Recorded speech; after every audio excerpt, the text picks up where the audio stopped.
Product of thought. Open your mind. Lady, cat, lady, class, lady, Kendra, the unicorn full.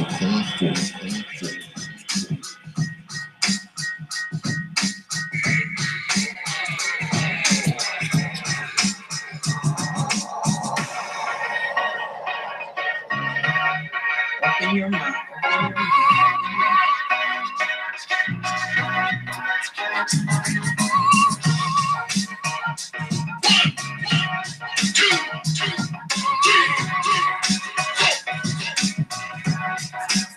You know.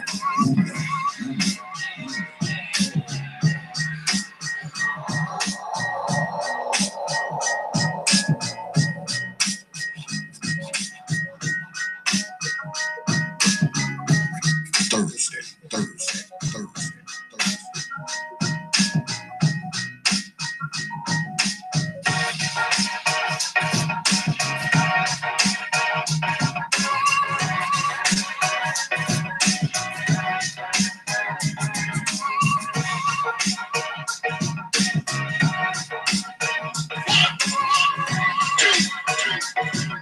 Unicorn full.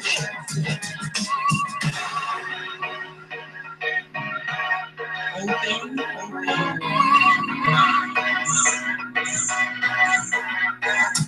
Lady, class, lady, Kendra, lady, cat, lady.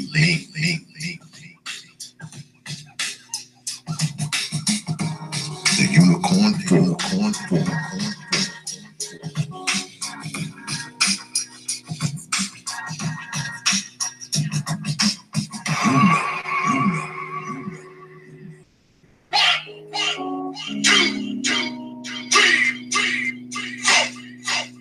Open your mind. Peace, folks. What's good? Welcome to another edition of the Proper Thought Series right here on the OTPOT YouTube page. I'm your host, X, of course, but you knew that already. That's why you're here. Tonight, y'all know, is that night of the week that we all look forward to, where T.L.O.T, the ladies of thought, also known as the Unicorn 4, lay down a Thursday night lesson / commentary / whatever you want to call it. And for once, I was the person that was the most late. But anyway, I'm going to get the links out to y'all. I'm running behind. Lots going on. Y'all know this time of the year, X is kind of busy. So I had other stuff going on earlier. So I'm kind of running behind, but I'm here. And I'm glad y'all here. What I'm going to do first and foremost is send the team the link. I'll do that right now.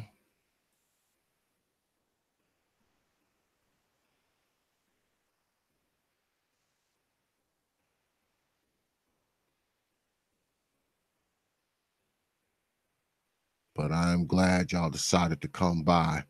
I was just sitting here thinking, getting myself ready for the show tonight, and I was like, I'm actually kind of disappointed in myself that I haven't talked about this sooner, because this is something that's serious, what we're talking about tonight. Because tonight we're going to be talking about the feminization of the black man, emasculation, as you can see the title says down there. It's a serious problem. I think that it's being forced on us in many ways.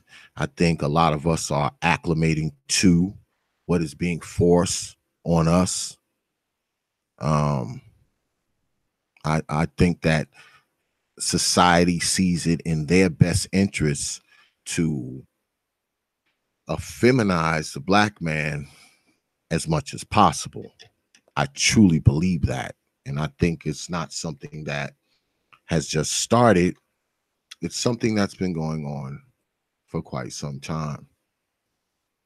Truly believe that. I think a lot of us have bought into it, which is just absurd that we would do that. But I think a lot of us have bought into it.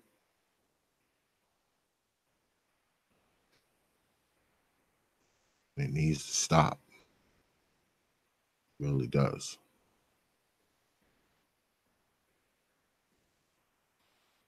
See, now y'all get to watch me just send emails. All right, it's coming through, ladies. It's coming through. Slowly, but it's coming through. On track here. I do apologize though, because y'all know I don't like, coming late to y'all, because I know y'all be waiting. I don't like to do my people like that. I like to be on time most of the time, but I just got caught up a little bit. So, if the unicorns don't mind, we can maybe run it a little later if you like, depending on how the conversation is going. So have no fear. Have no fear.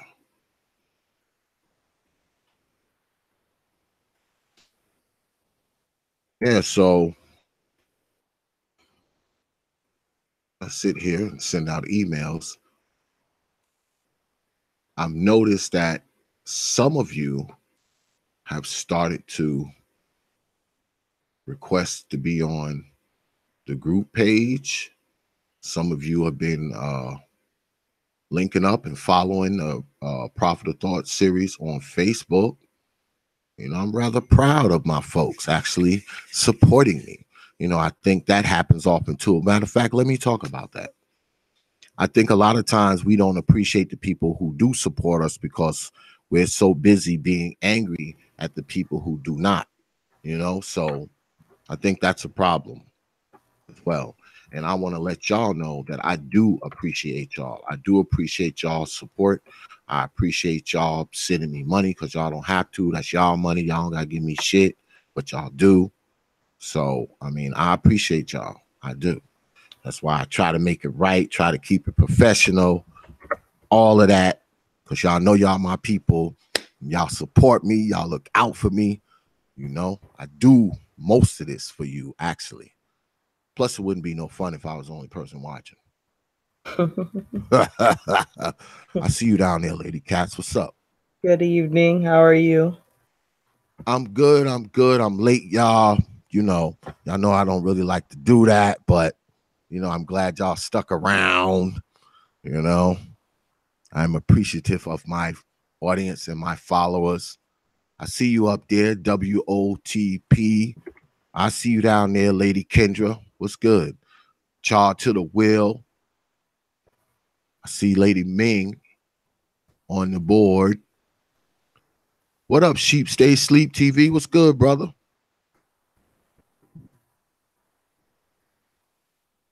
That brother always supports me, man. He's always on these things. He supports like a mom. He does.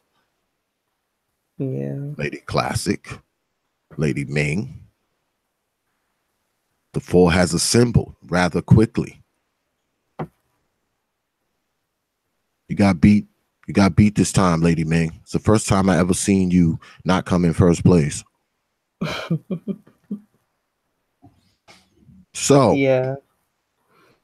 Now that the gang's all here, what's going on, ladies? How y'all doing? Let's get right into it, okay? First,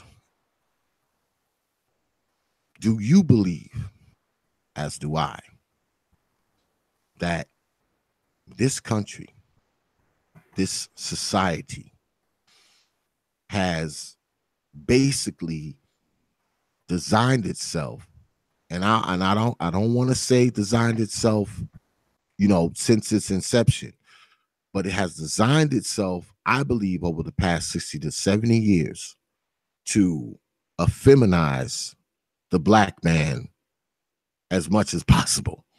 I truly believe that. Like I said earlier, when I was running my mouth. Testing. Can you hear me? Yes. Okay. Lately, when I come into Hangouts, I have to come in a second time to be heard. So I'm sorry. So yeah. Oh, you was talking. Yeah, well, I was saying hello, and I was saying that you messed up my being early streak. I wasn't early today. Not my fault though, so that don't count. Yeah, I guess you're right. Okay, So, sorry though. I know. So, what do you ladies think about what I said about this country being structured to feminize the black man?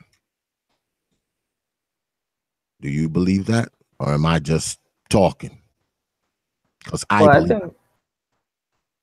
I think they're definitely pushing an agenda, and where black men have been concerned, I mean, they've been pretty much emasculated since slavery times, and like even like with the Moynihan report, they were talking about there was a time in history when all groups of men got to, like, I guess, flex their bravado, except for the black man, because the quote unquote sassy nigger would get lynched if he tried to be, you know, confident in who he is as a man.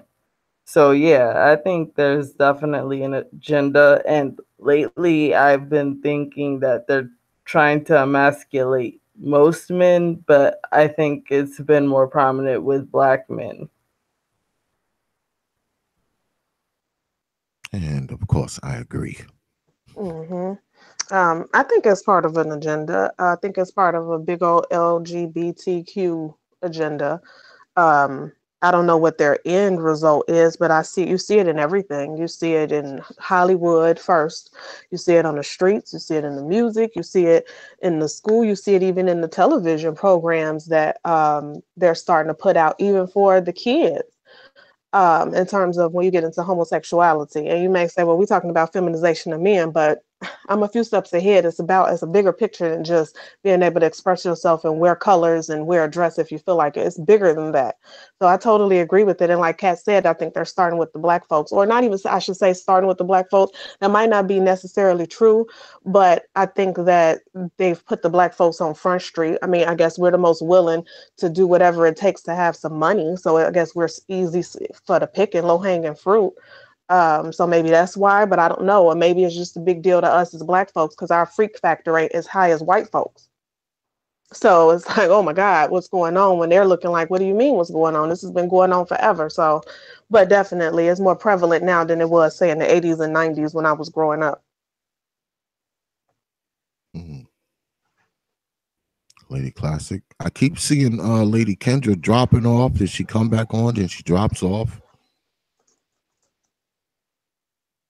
I think she's having problems with her mic. Yeah. I don't know what it is, man. I told you the ghetto ghost is contagious. It's contagious. Yep. And now Lady Classic done dropped off. Hello, can you guys hear me? Yeah, we can now. We can. Yeah, I've been trying to. Yeah, I had to go out and come in like 2-3 times. I guess I got some ghetto gremlins my dang on self.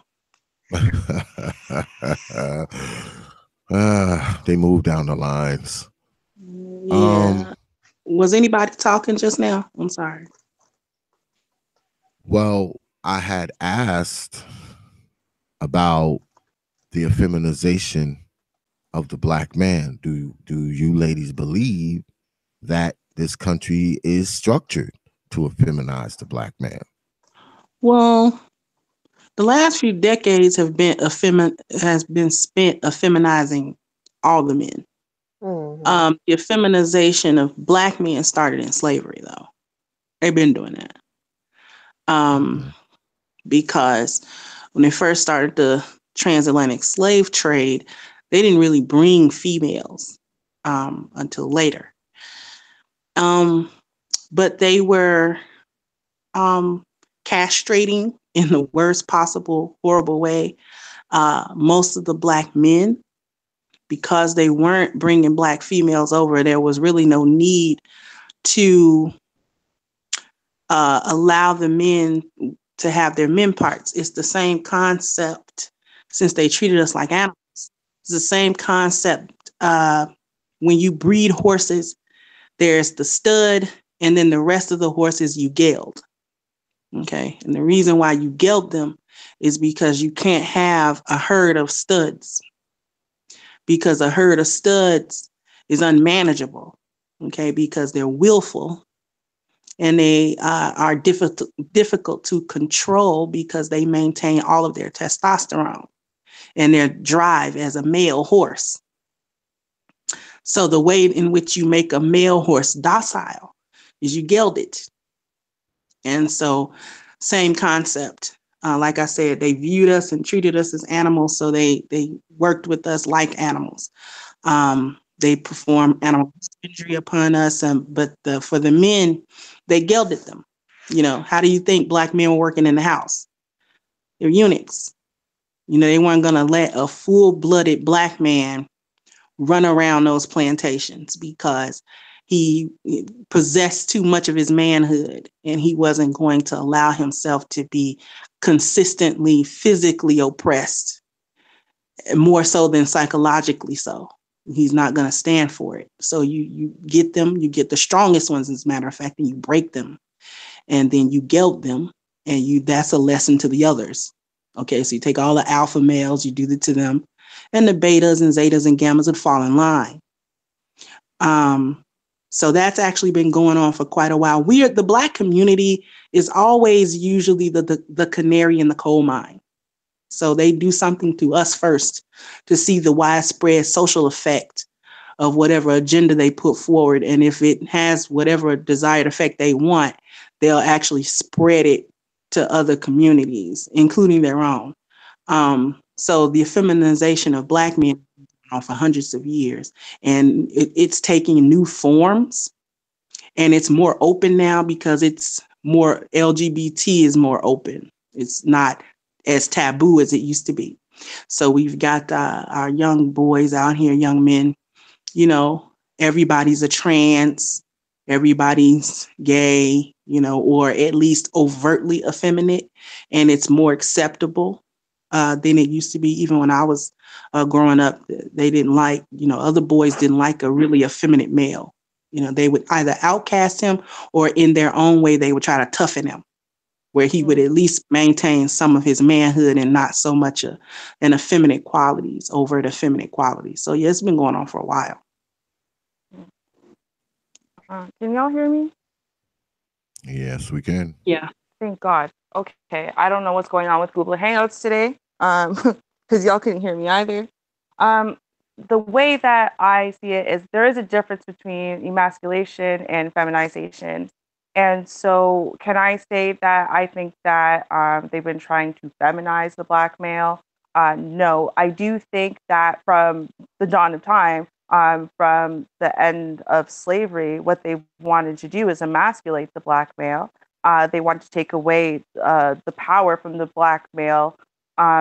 Before feminism, before everything else, it just came down to they could see the raw power ultimately that the Black male would have, and therefore the dominance that he could have if he wasn't in shackles and chains. So the best thing that you do or can do is emasculate him, take away his sense of the fact that he is a man and that he is inherently powerful and he has his own agenda and he has his own goals and aspirations and he can meet them. You take that away from a man, and in essence, you're taking away his power. So I think when it comes down to feminization of males, like in the 21st century now, where we've gotten, that is less about, I think, less targeted, to me at least, to Black males as it is to men in general. Feminism and the feminists want males to be more feminized. They want to take away their power in a completely different way, still function, still do everything that we want you to do as men, but at the same time, lose your power so that way we can have power. In essence, make the playing field equal in the man's world so that way we can dominate in the man's world. So I do think they're two separate things. I think that despite the feminization, which I think is something that is global for all men, I do think there's still an additional agenda of trying to emasculate the Black male as well. And obviously, again, canary in the coal mine, anything that is done to the general population or is done to the white male or to the white population is going to happen to us, and it's going to hit us harder, and the effects are going to be more prevalent, obviously. But with that being said, I think as far as the actual agenda, the agenda specifically against Black males is to emasculate them.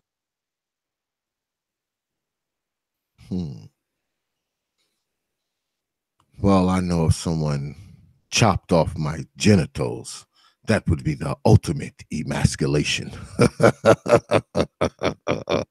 That alone is just that alone, you're literally dead at that point. I mean, you're just a body. You're just dead at that point.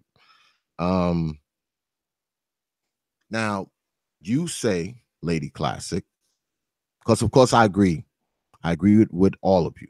Okay, I agree with all of you. But what stuck out was what Lady Classic said about not and not being really targeted towards Black men as so all men. And I think Lady Cat said that too. And the thing with that is, when you talk about something that if it affects white men, not only does it affect Black men, it weakens Black men. You understand what I'm saying? Because see, they are different than we are. They live different. They get away with a lot more stuff than we get away with, so on and so forth. I can go on and talk about this kind of stuff all night. So whatever happens to white men, it happens to Black men 100-fold. I mean, that's just kind of the way it is. So when you're talking about the feminization of Black men, not only are you talking about something that easily spreads, that is easily taken as normal. Men aren't supposed to be masculine. Men aren't supposed to say certain things. Men aren't supposed to do certain things. Men, any type of masculine words that come out of your mouth, any type of masculine gestures, the way you walk, the way you sit on the train, any of that is dissuaded, it's discouraged in this country. And me being a Black man myself, I've seen it with my own eyes many, many times. Case in point, I'll give you an example, then I want to ask you ladies something. Look at television, right? Now, I don't watch a lot of television, but I do watch the news from time to time. And if you look on television, say network news, now, you see some people of color. Of course, you see mostly white folks, sitting on top of the propaganda machine. But there's some people of color there too. Now, you see all kinds of women. You see all kinds of women, shades, stripes, colors, doesn't matter. Same with white men. Same kind of look, same type of styles, different styles. Same with the white women. You see all different kinds of styles. But when it comes to Black men on network news or cable news, notice how all the Black men have an effeminate kind of thing about them. If you are like a person like me, a person with my type of attitude could not be on network TV. All right, they just couldn't. They couldn't be there. But when they have Black men on there, all the Black men are feminine. Check your channels from time to time and just flip through the news and look at the type of brothers that they have on TV doing the news, and come back and let me know. So not only is it pushed subliminally, it's pushed blatantly. Okay, it's pushed blatantly on black people and subliminally on black people. So when you're showing other people images, millions of other people images of what you have put out there as the black man, it has influence on people. We know media is influential, television is influential, especially when you're talking about young people. You know what I mean? Especially when you're talking about young people. So these airs are being put out there. They're being put out there. They're being promoted. They're being propagandized. I mean, they're being injected, and they're trying to change people's thinking, the way people think and process this whole thing. You can't say anything. Everything you say offends folks. It's just, that's the world we live in now. It's like we all live in like a bubble. We all have our own little bubble now. It didn't used to be like that. It may used to be one big bubble. Now everybody walks around in their own bubble. And now that everybody walks around in their own bubble, you know what that means? People are easily influenced, because there's nothing monolithic. There's not one thing that we all believe in. We all believe in a bunch of different stuff. Therefore, when you're talking about an idea being pushed, it's easy because there's no unity. It's easy to pick us all off one by one. It's easier that way. It's easy to pick you all off one by one. Why? Because we don't have any group think anyway. So they pick us off one by one. Eventually, they're gonna have quite a few, right? Millions, especially if they're doing it day by day, week by week, year by year. Ain't gonna take long. It's harder for them to have influence on us when we are a collective on one thing. It's very hard. But as we are individuals walking around in our own little bubble, it's very easy for them to influence us all. Hopefully that didn't go over y'all heads. Let me ask you ladies something.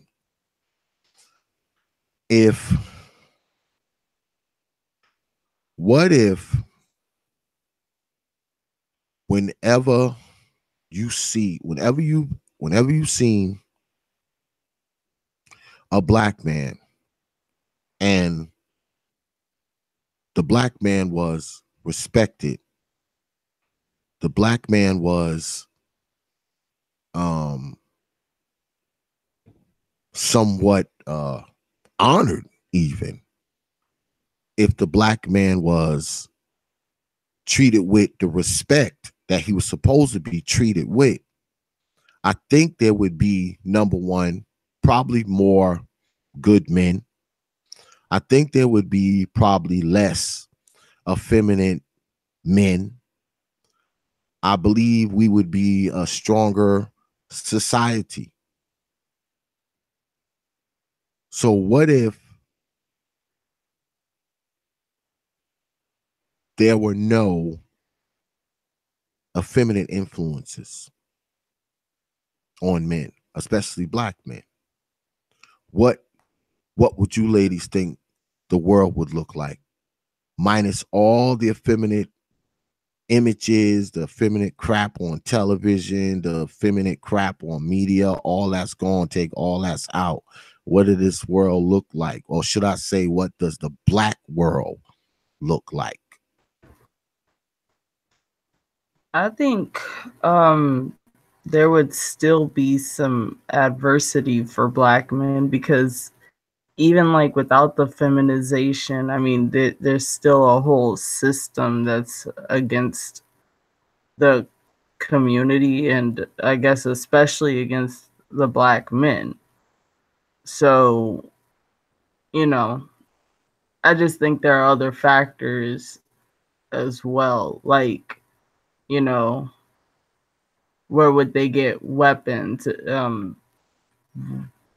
There's also like economic sanctions on black men. Like, I don't know. I think it'd still be like very adversarial towards black men. So I think that's a multi-layered, very tiered thing, because it's a tall order. Because if we remove the outside influences in order to sort of tone down a man's masculinity or his expression of it, it's a tall order because several things have to change. The first thing that you would have to change is the socialization that happens in school, because the school system as it stands actually does not, it doesn't lend itself to males, any males, black or white, or any other nationality or race. You took things away like recess, and it just doesn't lend itself to a male's way of kind of exploring and learning his world. Then you would also have to remove feminism, because I think that's a large catalyst for a feminization and emasculation, like Ruby was saying. That kind of drives it to sort of try to even the playing field. So several things have to change in order for there to be little to no or inconsequential amounts of outside influences. If that happened, I think that white supremacy also falls behind it, because our men would not be being taught and being socialized to dumb down their masculinity, because their masculinity is scary. Because black men are always presented as scary. You know what I'm saying? If they display any sort of anger or any sort of strength, or they raise their voices in any way, or, it's always presented as a thug, or, he's just a scary individual. A large, dark-skinned black man is like the epitome of what a scary man is. You know what I mean? We'd also have to sort of change media, popular media, because that's really where a lot of the outside influence is coming from, because it reaches such a mass. The internet, social media, and all of these things everybody's influencing everyone else. So we've got our pop culture, we have our music industry, celebrities who are mostly black male, who are doing a lot of effeminate things or look effeminate. So I think if we remove that, the face of the country actually changes, because then you have men acting on their natural instinct and acting on their natural inclinations to do certain things. And a group of men who find themselves under an unjust and oppressive system will actually rise against that system. They will begin to organize themselves and say, you know what, we have to find a way out of this system, which was the whole purpose of gelding you in the first place. Because see, now they geld you financially. They geld you economically.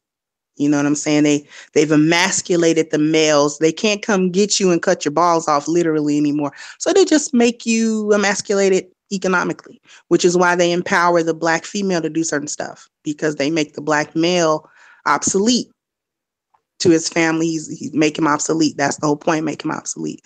So I think if we change all of that, he's no longer obsolete. He takes his position again, and he actually writes the family structure, the community.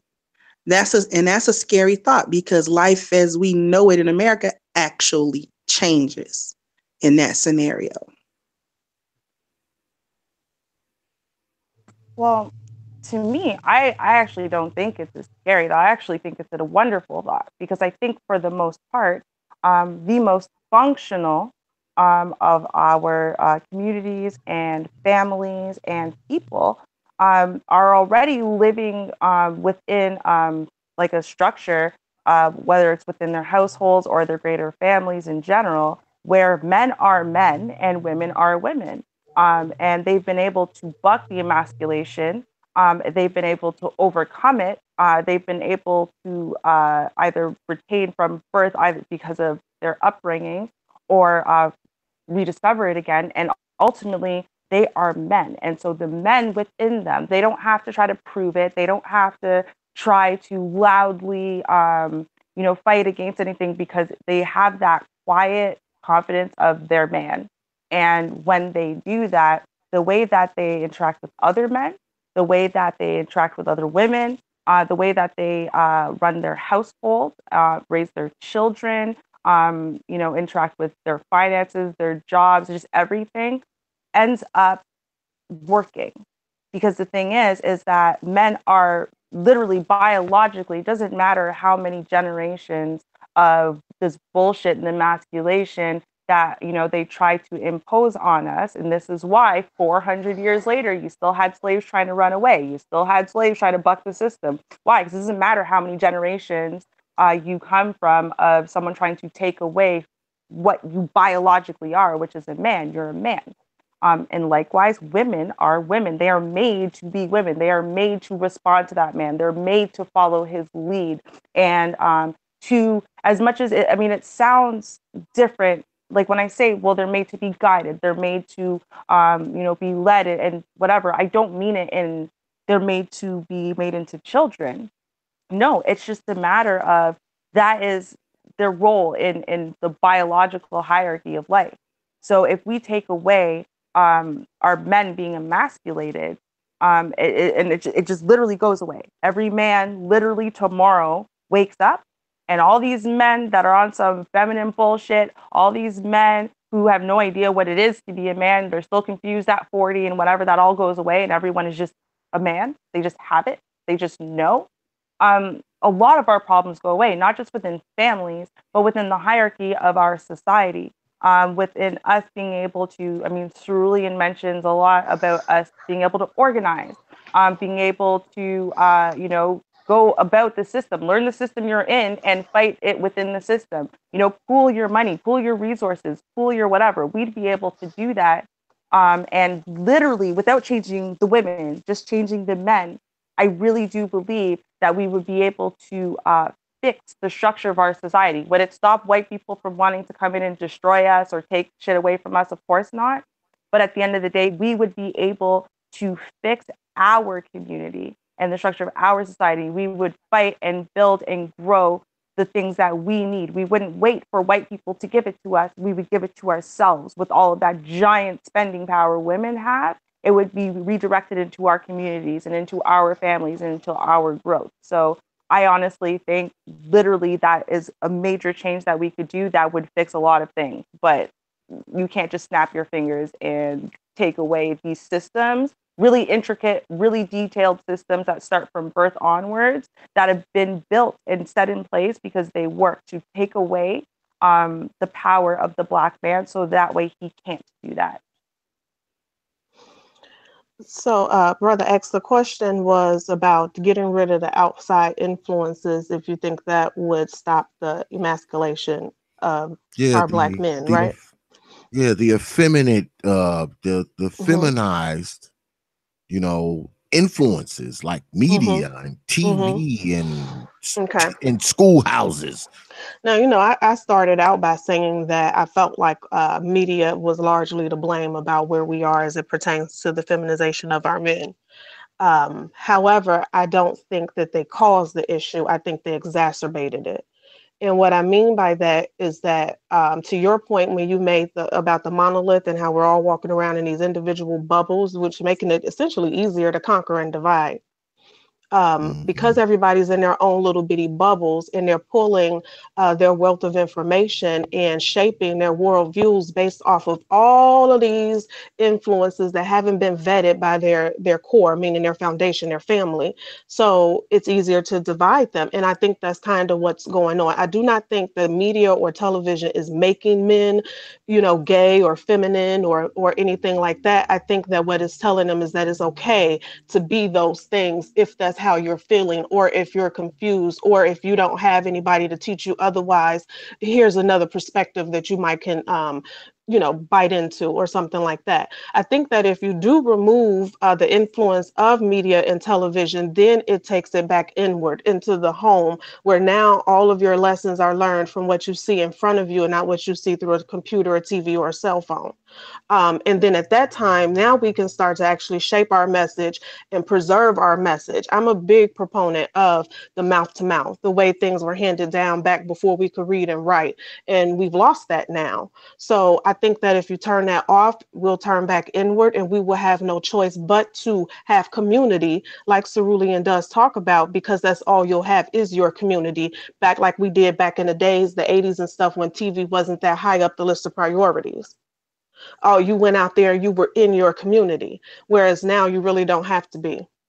So that's what I think, in addition to what everybody else says. Kendra kind of unpacked it really well in terms of all the other outside influences that would need to be changed before media is even attacked. But that's how I feel about it. Ladies is on fire tonight, y'all. Boy, y'all need to hit that like button, man. I know y'all like this. I know y'all gotta be liking these flames that's being dropped in here tonight. So what I want y'all to do is take your hand, move it real slow. We do this every night, every week. I'm telling you to take your hand and move it slow over to that like button and click it. Just click it, just like that. The one that goes like this, not the other one. Right there. And if you're feeling generous, hit some of these links I'm about to put in here as well. Drop a few coins in the bucket. Because if you don't like me, you gotta like the Unicorn 4. Jesus. I understand if you don't like my black ass, but you gotta like them. Let's see, pull the link up here. But I agree with all of you ladies. I do. I agree with like most of what you ladies are saying. But see, my thing is this. Many times when something is directed at a particular group, that group has been picked out for a reason.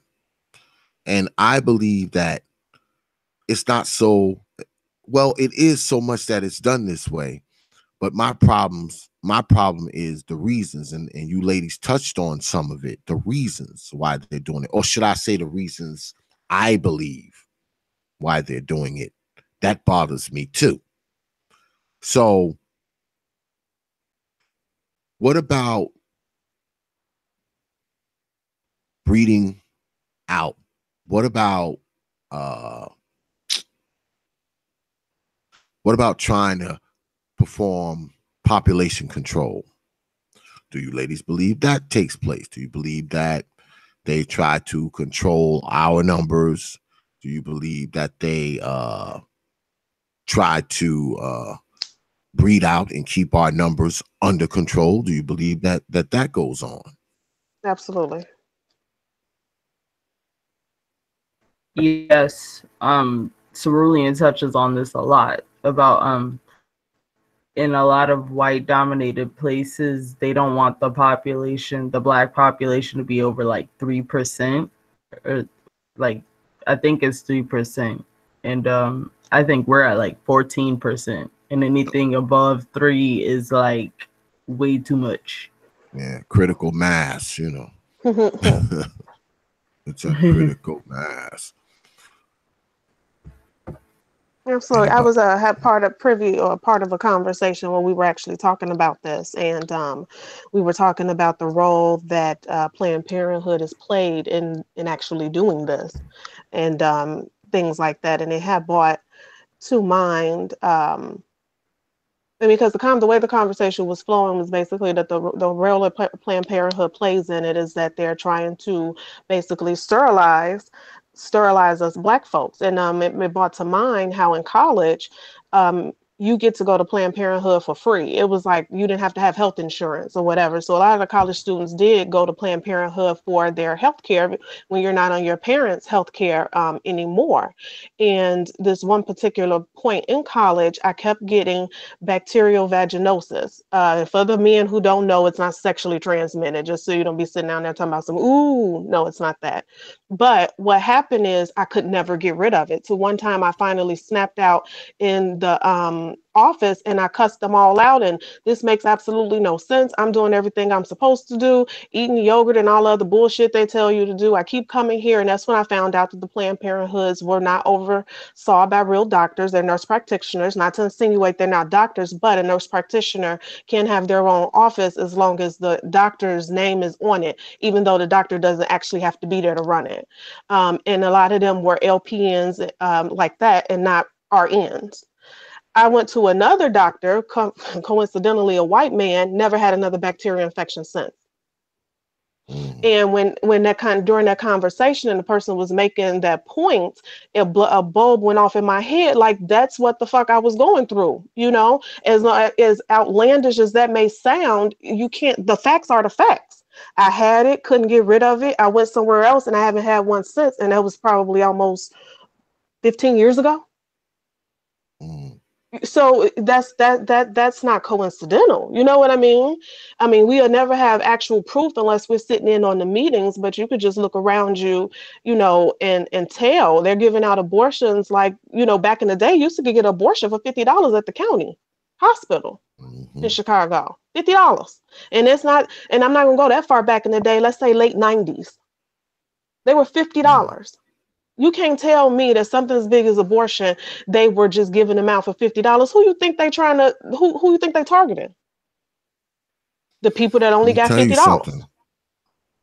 I live in a state right now where they just took forced sterilization, eugenics, if you will, off the books. I believe in 75, I think 74. That's so they just now, okay, just now took that off the books in like the 70s, where they could forcibly sterilize people that they thought were retarded, people that were in jail, people that they thought were you know, just dregs on society. They could legally just sterilize. I actually had someone on my show who had it done to them. Yes, actually had a victim of eugenics on my show. Well, it's been a while. But she was on my show and she talked about it. And like I said, I live in a state where they just like outlawed it in like the 70s. So it hasn't even been that long. It hasn't even been 50 years. Nowhere near it. Nowhere near it. So, but who's next? I'm sorry. Could you repeat the question, possibly, brother? I was asking about population control. Do you believe that they, you know, forcibly still sterilize us on the low? Make sure we don't have as many babies. Make sure a certain amount of us die. You know, do they keep the numbers on how many of us live or die, get born, how many of us they kill?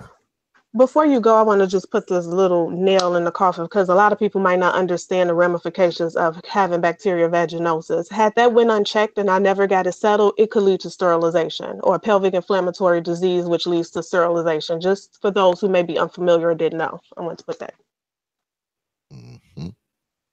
Okay. Well, the thing is that I think that what we do is we focus on things like, for example, birth control or abortion, and say, well, see, look right there. But the simple fact of the matter is that I don't really think that they are concerned with the lowest of us in the socioeconomic strata having children, because actually, if anything, that helps their cause. The fact that the lower, the less educated, the ones who are going to stay in the cycle of poverty and welfare and, you know, looking up to white daddy kind of thing, they want that population to grow. They want the rest of us to decrease. So if we were going to be looking for signs and evidence, we'd want to look at signs and evidence of those of us who are thriving, those of us who aren't caught in those terrible cycles. And what I've noticed, I mean, I've personally been struggling with the medical system for it has been 8.5 years. And I went 8.5 years, I mean, still undiagnosed in a lot of ways, but I went 8.5 years. And it's one thing after the other. I mean, my gallbladder was dead in my body for almost 2 years, with me fighting every step along the way to say, listen, there's something actually wrong with me. And them trying to say, first of all, it's very difficult to get the medical system to give a shit about you if you're under the age of 50 as a woman, and that's of any race. So obviously, again, it would affect Black women a lot more. But with that being said, I literally had to, I was fighting, I was pleading, I was begging, I was crying, I was damn near blackmailing doctors into actually doing tests. And when they did, they started finding things, one thing after the other, after the other. So in essence, my gallbladder was dead in my body for 2 years, but because all they would do was an ultrasound, they had no idea that it was because I didn't have gallstones. So they wouldn't do the actual test that would show you that my gallbladder was dead in my body. And so literally, like, it was like a matter of me doing the research. I had to do all the research. I had to look at all of my blood tests, compare this and that, and say, listen, and actually I went to this random Chinese, one of those medicine doctor people who like look at you and like touch your wrist and suddenly know everything about you. And he told me it was my gallbladder a year and a half before they did that test, and they just wouldn't do it.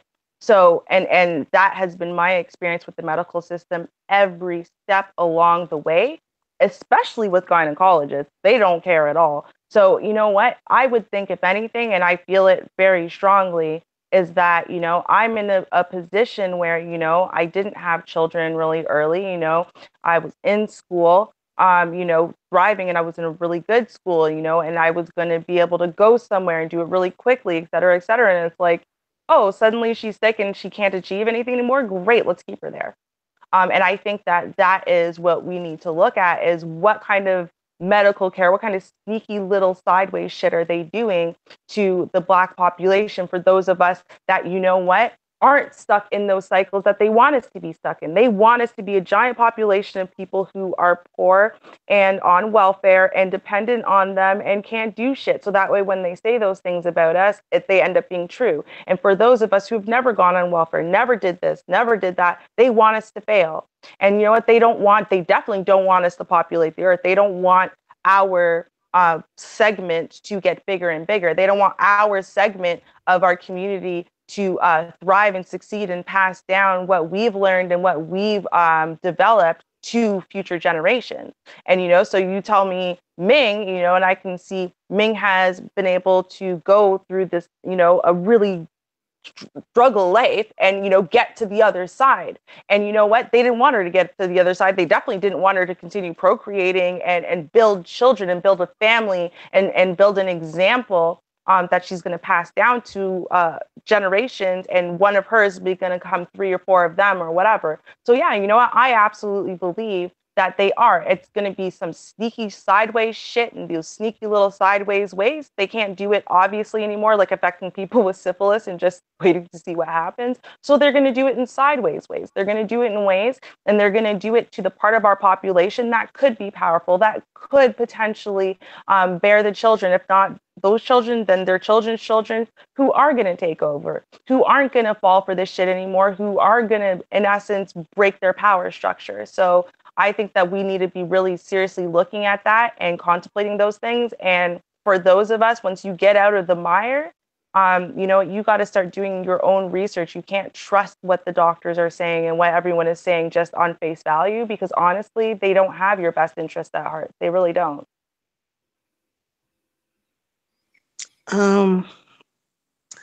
Depopulation is, I think, the pink elephant in the room that some people don't like to acknowledge, because the first question that pops into mind is, why would our government do that? Notwithstanding the fact that this is the same government that thought it was okay to have 400 or 500 years of chattel slavery. Okay. This is also the same government that thinks it's okay to basically enact things like the Black Codes and Jim Crow and, all this other good stuff. So these are the same people, right? So I don't know why we get surprised when they do shit and think that why would they do that? Because these are evil sons of bitches. That's why they do certain shit. It's easier to control a population if the population numbers don't swell.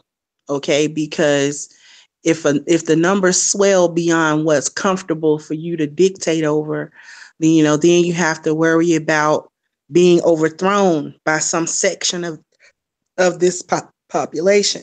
Okay, so they do it in various ways, right? They do shit like, fuck your food up at the farm level, because you can't really go, to go grow your own food and get your own cow and get your own chicken. Most people aren't doing that, especially if you live in an urban area, you're not doing that. But you still need to eat though, right? So they give you shit food that's going to do what? Give you cancer, you're going to have a heart problem, you're going to have obesity problems. And the food is fucked up. I'm not going to stay on the food, but I'm just going to use it as an example. Poor people are fat in America. But that's sort of an anomaly, right? Because usually in other places of the world, poor people are thin because they're not eating as much, or they're not eating as nutritious of food as people who are wealthier than them. But in America, poor people are fat. Now, I'll leave you to investigate why you think that's so. But yeah, they depopulate us in a number of ways. Outright killing. But then also they'll run like different experiments and shit, like Flint, Michigan. Flint, Michigan has not had potable water for years now. I think it's been like what, 2-3 years, something like that. It's Yes, been maybe exactly. longer. I've been following it. I actually did a show on it a while back. I've been following it. It's bad, Right. man. It's bad. Now, Done purposely too. Who doesn't think that's a government experiment on what a population will do without potable water for an extended amount of time? Who doesn't think? Because you don't think they can fix that? It's literally, and I'm oversimplifying the hell out of it, no one wants to do the paperwork to connect Flint's water supply to the same water supply as the greater Detroit area. Okay? Mm-hmm. Nobody wants to do that. Now tell me, how hard is it? You changed it one way, so now change it back. You mean to tell me it takes years to simply reconnect? Okay, this didn't work. This water is not potable. No matter what the bureaucratic red tape is, these people need actual potable water to come through their faucets and pipes.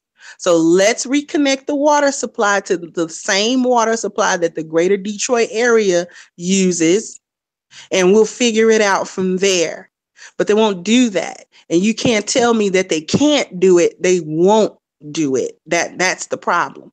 So, and then our abortion rates are high. It gets incentivized to do these things.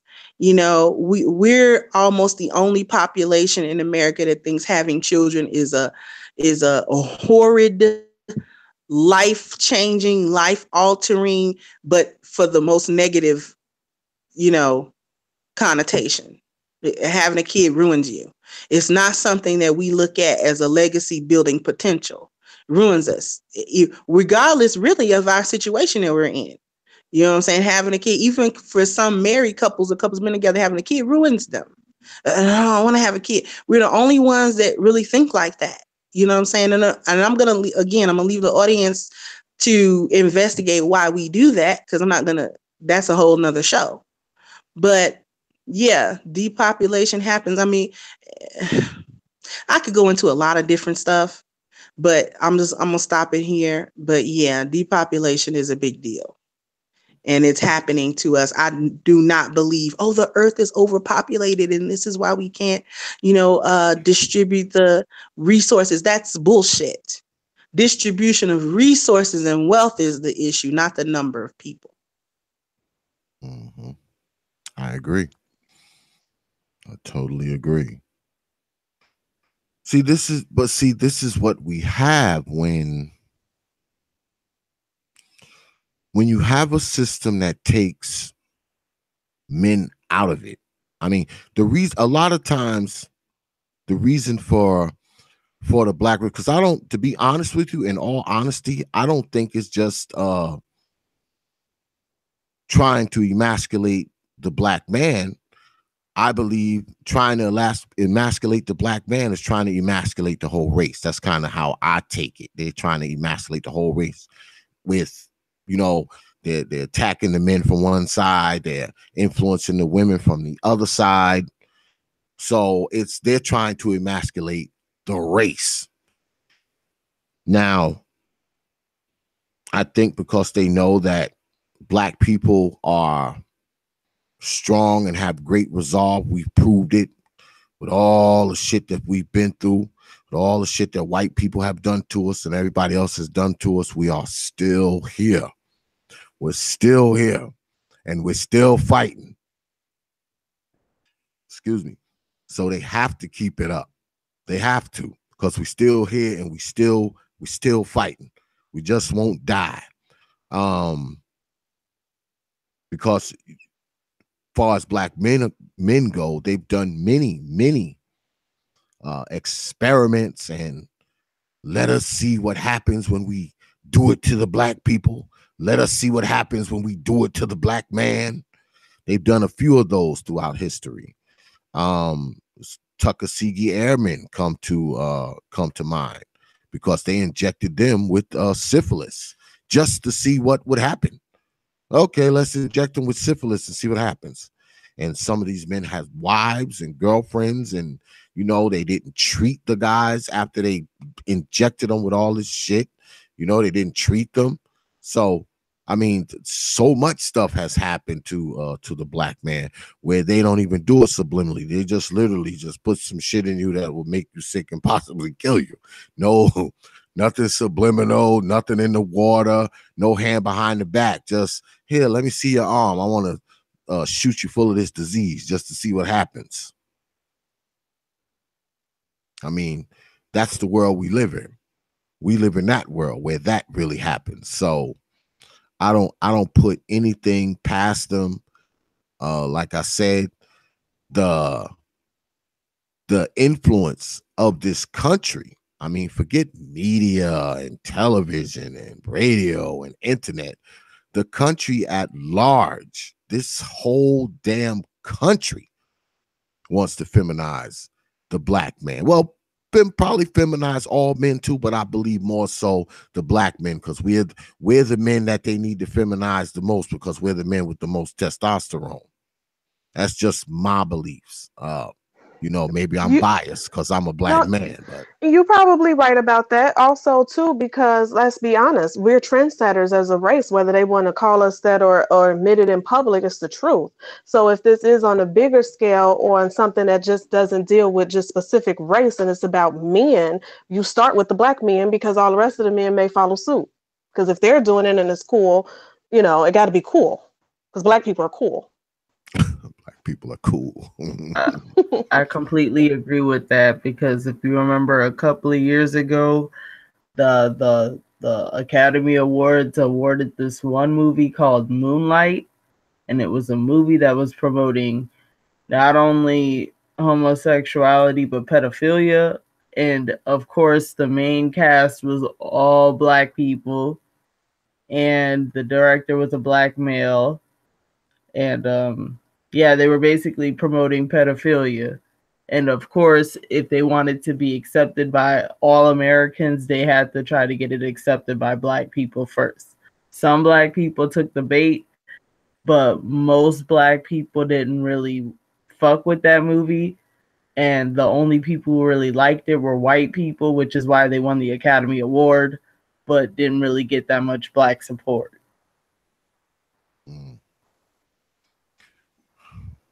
Well, I've seen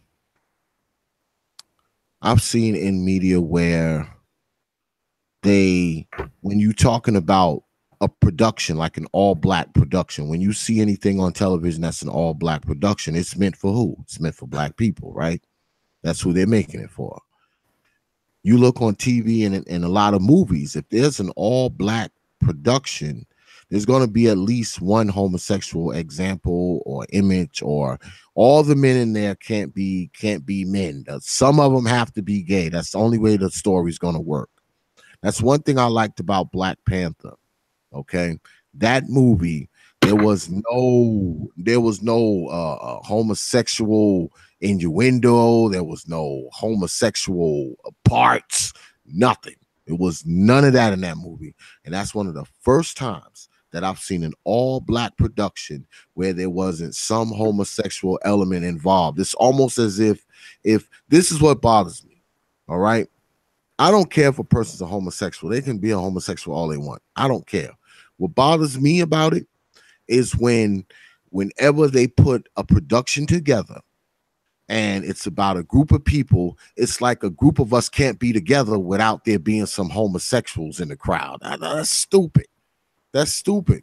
If they made a movie about homosexuals, they wouldn't worry about whether or not someone who wasn't a homosexual in the crowd.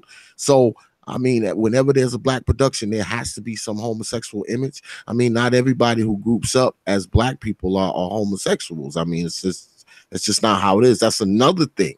That I think they push on us. They don't just I don't think they just sexualize us, as I often talk about. I think they over homosexualize us. What you ladies think about that? Well, I think there's something to that because, like, I think in America, the population, like the homosexual population, is only like maybe 1 or 2% of the population. And, but you do see a lot of it, like, in media concerning stuff that's geared towards black people. I mean, of course, you have Tyler Perry's productions, where he just loves running around in a dress. You have Lee Daniels, who he said the reason why he created Empire was to expose the homophobia in the black community. And I mean, I'll admit that the father, he can go a little hard in the paint at one of his sons who's supposed to be gay, but you know, that's basically the reason why he wanted to make that show. Like, a lot of people think it's about singing and all that, but it's the underlying issues that he wants to show the homophobia in the black community.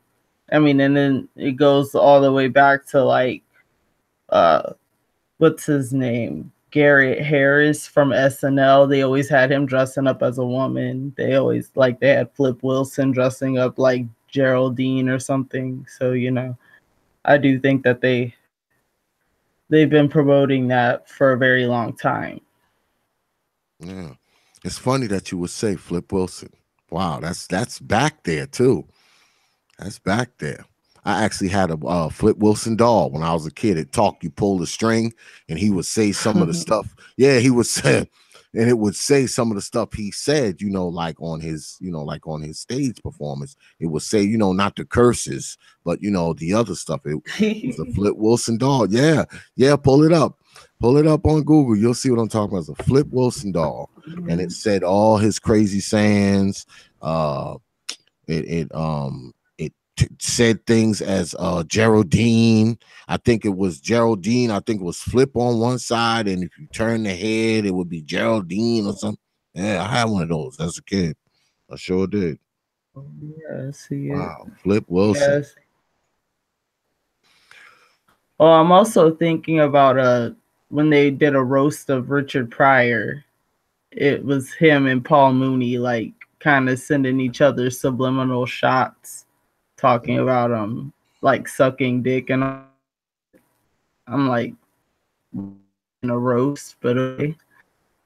Well, one thing I'll find as a man, okay, I don't participate in this type of you know, verbal verbal debauchery, but you hear a lot of brothers, they have very they have no inhibitions about, inviting other brothers to their parts, inviting other brothers to their penis. They don't have no problem with that shit, man. They you hear brothers talking a lot. Me, y'all know me, y'all can go back in my archives. I'm not just tooting my own horn. That's not how I get down. I don't talk to brothers like that. I don't. And it's a lot of brothers who do on media. They talk like that, man. They have no problem with it. They're very comfortable with it. Yeah, they are very, very comfortable with it. So, which leads you to believe why you're so comfortable with it. Because I'm not. And somebody start talking that crap to me, man, I ain't even gonna talk to him. I'm out. I'm just gonna walk away from him, man. I'm not even gonna entertain it. The first couple phrases, I'm out. I'm not even, no. I mean, that's that we live in that world as well.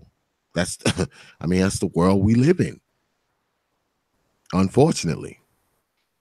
Which is why we want you to open your minds and think. Please think before you act. It could save your life, man. Literally.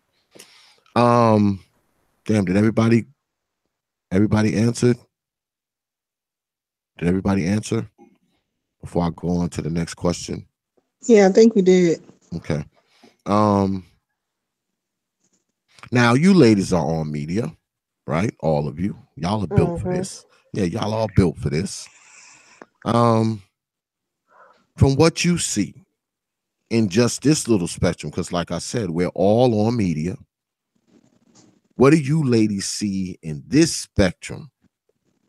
Do you see a lot of those influences through the media world, through the YouTube world, do you see a lot of things that are geared towards effeminizing black men, emasculating black men, over homosexualizing black men? Not that that's a word, but I know y'all gonna bite it. Do you believe that these things are going on? Do you believe that? I mean, I don't look for it, but it's there. You know what I'm saying? It's there to be seen. It's there to be experienced. You know what I'm saying? Just like there's a manosphere part of YouTube, there is specifically the black effeminate male part of YouTube. And that ranges from just gay males to trans to men who don't identify themselves as trans, but they have wig tutorials, makeup tutorials, you know what I'm saying, and things of that nature. But if you ask them if they're trans, they'll be like, nope, dude, I don't want to be a woman. When it's almost like I can't tell because you always wear like lace wigs and makeup. So those things are definitely there to be said. And then, let's not forget what's known as the industry hip hop now. You know what I'm saying? You got these little guys here, and they're the trendsetters as far as what's being pushed out there to our young boys and young men. When you have their favorite rapper posing on a magazine in a full-length gown, that shit wasn't acceptable in the 90s. You know what I'm saying? How would we have, reacted to Method Man in a dress? How would we have reacted to that? You know what I'm saying? He would have been chased out the hood for that. Like, what is wrong with you? You know what I'm saying? But, you got these guys and, not to speak of the lack of talent, but you got them in there in full-length ball gowns on a magazine somewhere, you know what I'm saying, living it up like a white lady. And it's like, wow. And then you can get on stage and talk about, you know what I'm saying, whatever the hell you're talking about and try to be quote unquote hardcore. Like, no, you know what I'm saying? But that stuff definitely exists all over social media, the little gossip columns, and reality television is a big proponent of it. Everywhere you look, there's ladies and then her best gay male friend who isn't a trans, but he's always in a dress and a wig. So yeah, that is pretty much everywhere. It's definitely everywhere, and keeping in line with Kendra's example of the man in the dress. It's out there, but I don't 100% wholeheartedly believe just the image in and of itself makes people want to put on dresses. Like I said earlier, I think that a person who's on the fence with their sexuality may see that and say, oh, I could wear a dress, he's wearing a dress, and everybody dances to his music, it's acceptable, I won't get laughed at and ridiculed anymore. And a lot of that is because they don't have the proper influences coming from their foundation. Or like we talked about earlier, being in the bubble with so many influences that their parents just can't, get in front of to stop and redirect. So here we are.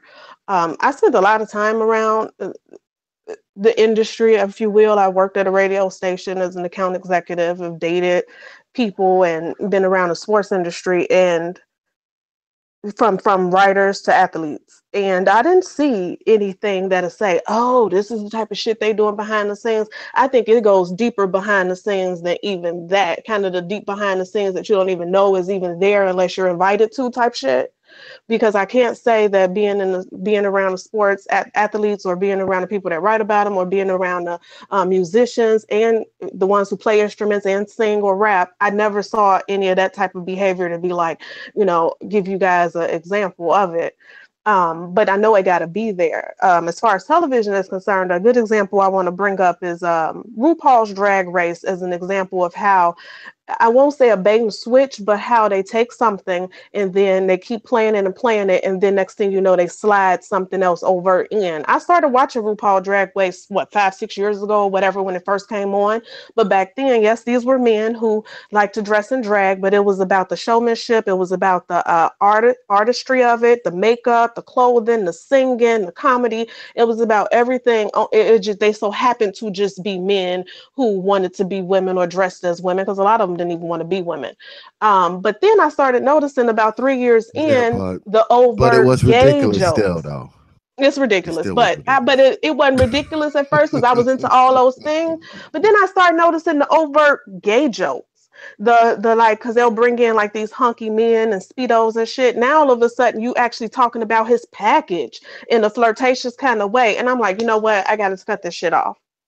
But the way they did it to somebody not paying attention, which I guess I wasn't from the beginning, or I never would have watched it out on that, but not paying as much attention as I did, you subliminally, next thing you know, now you think it's okay to talk about some man's package, or it's okay to see other men and two men kissing and hugging, because as a woman, it's okay to date bisexual men, because that's the new thing as women, they trying to push on you, like, sexuality is fluid, so it's not a big deal. As a woman, it's okay if your man sleep with other men, you know what I mean, that type of shit, because you're seeing that a lot too, dealing with these sexually ambiguous people and you just being okay with it. So I think the television, they absolutely do push their agenda, because most of it is ran by homosexuals. That's just what it is. And it's like, you don't need proof. I can see it. Before somebody else answers, I would just like to add one more little thing. I don't think that they're trying to necessarily control your sexuality or how you sexually identify, because I don't believe watching television can actually change that. However, it's the socialization and then going towards being androgynous. And I think that's, gender roles and things of that nature is a social construct. So we need to break that wall. And if a boy wants to wear a dress, he can, because there's no law that says he can't, other than our construct. Now, this boy may not ever identify as a female. However, we're going to socialize him to understand that if he wants to wear a gown and a wig and some heels and some lipstick, he can do that, and somehow he can maintain his masculinity at the same time. He doesn't have to forego one or the other. Basically, everyone can have their cake and eat it too. You know what I'm saying? And I think they like the concept of androgyny. You know, we blur the gender line so much till you can't tell, you know, who's a female, who's not, who's a male, who's not. You know, you really don't know. It's all confusing. And we can all put you all in one big basket and everybody can kind of have sex with everybody, because soon there'll be no such thing as a heterosexual or homosexual. Except if at the two extremes. You know what I'm saying? If you're extreme, you'll be a heterosexual. If you're extreme, you'll be strictly a homosexual. But everybody else is going to be all in the middle and doing whatever they want to do. So that's the only And thing I that's wanted what I to. think TV does right there. It just gives you a pass. It tells you it's okay. I agree. I definitely agree. Next. Sorry, what was the specific question? I don't want to be just answering what everyone else said, but I want to actually answer the question. I asked about do we believe, I asked, did you ladies believe that we are over, you know, possibly over homosexualized within the media, and you know, the media, YouTube, Instagram, the Snapchat, Facebook, all this other crap. Is that, do you see signs in that of effeminate images? Do you see signs of emasculation of black men? Do you see homosexuality pushed onto black men in those mediums, or should I say in this medium? Okay, well, so the way I see it is this is that, and I do think that, I mean, because it's really quite clear that depending on where you live, what city you live in, whatever, literally what's actually being pushed to you through commercials and television shows, ads, whatever, are literally going to actually be different from place to place. I've noticed this even here, where, you know, I'm going from one white city to the next. What you look at, and I mean, even like the few black communities we have here, their commercials are literally different than, say, the commercials that I get here in the white suburbs. So, with that being said, you know, I do think that there is a higher focus on, and I don't think it's just homosexualization. I think it's ratchetness. I think it's tomfoolery. I think it's ultimately stuff that isn't about you know, anything positive or anything about growth or anything about change and whatever. And you know, what they want us to do is indulge in the fuckery, basically. So whatever the fuckery is, we're supposed to be here for it, and that's what we're supposed to be entertained by. That's what we're supposed to be watching. And forget anything that might help your mind expand or might give you knowledge or might give you wisdom on any level. You're supposed to be engaging in some bullshit. So I do think certainly that that is what is being peddled to our communities. In regards to homosexuality specifically, and you know, I can only speak from my perspective, because you know, like for example, Ming was talking about RuPaul's Drag Race, which is one of my many guilty pleasures, and I like RuPaul's Drag Race. And for me, I don't have the same perception of RuPaul's Drag Race that Ming did. So for me, having the fact of making it for, there's no straight guys that are cross dressing and trying to be drag superstars. They're all gay men. So to me, if anything, it's actually solidifying in my head that gay men do shit like this. So for me, it never having exposure to people like RuPaul or things like RuPaul's Drag Race or you know, really effeminate males and whatever never confused me as to what my man should be doing, because to me it actually, if anything, told me that really effeminate men who, you know, do the movements like women and have interests like women and do makeup like women, they're gay or bisexual or whatever. But I'm not here for that. That's not what I'm looking for. I'm looking for man. So I got completely different messages. But with that being said, I don't live in Black America. So, you know, the way that I'm going to interpret those messages are different. I think also the fact that I have a transsexual parent, I look at a lot of these things very differently, because for me, I walked around lying and hiding my parent, just pretending I still had a dad, because of the way that people who had LGBT parents were treated. I mean, they're treated really badly. And I don't just mean, oh, there's a little bit of fun made and whatever. They're treated really badly. I mean, even seen violence. I've seen violent attacks at people's houses. So it's not like, to me, when I saw, okay, we're going to see LGBT people on TV, and more than just the L word context, in a context where, oh, there is a gay person, you just happen to know them, they just happen to be gay, and that's not a big fucking deal. Or there's a trans person, you just happen to know them, they just happen to be trans, it's not a big deal. To me, that wasn't a bad thing for me, because for me, what it did was it made me feel like maybe one day people finding out my parent wouldn't suddenly make me a piece of shit, because there's nothing I could do about it. So I think that I see the messages differently. Certainly, I think that the fact that, and again, those are the things that I saw, though. I didn't see the a lot of this shit like now, like with the Genuine thing, where it's like, okay, well, Genuine's sitting there, sitting next to a trans woman, everything's cool. Yeah, no, you're cool, whatever. Turning and talking to her, everything's fine. Yeah, you're female, cool. And then it's like, okay, well, now I'm going to kiss you. No, you don't have the right to touch me without my permission. You certainly don't have the right to sit there and try to prove some point with me without my permission. No one does. But, you know, it's like when I see things like that, I say, okay, see, this is the problem. When no one sees the problem with that, that Genuine sitting there, he's cool, he's chill. He's not saying, oh, put me on the other side of the set. You're cool. But now it's like, well, if you don't let me kiss you, well, then you're homophobic or whatever. That's where we're getting into an issue. And that's where I'm seeing there's a lot of peddling of shit like that. And I have a problem with that, because at that point, now what we're doing is we're not just saying, fuck, yeah, live and let live. Yeah, they're just people too.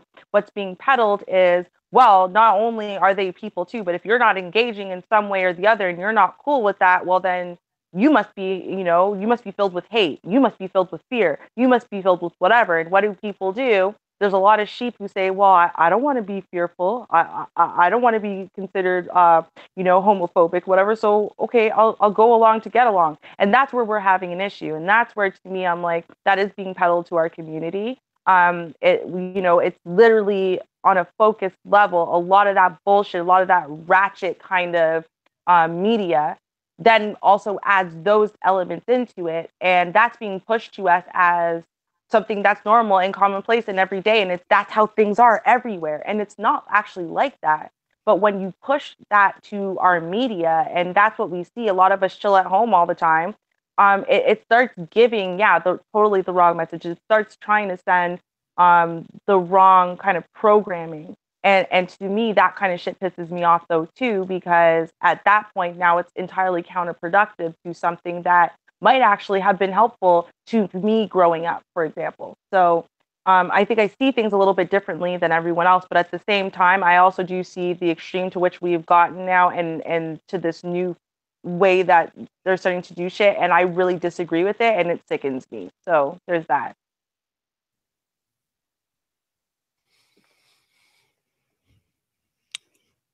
Well, I believe that whenever especially a black man, it probably pertains to other men. I know I say that a lot, but I'm talking about black men tonight. And when it comes to the black man, he's always going to be, they're always going to try to make it seem like even if the black man is doing good for himself, he's never going to be as good. He's never going to be accepted. He's never going to be any of that. Now, with most of us, that's fine. We don't care about that.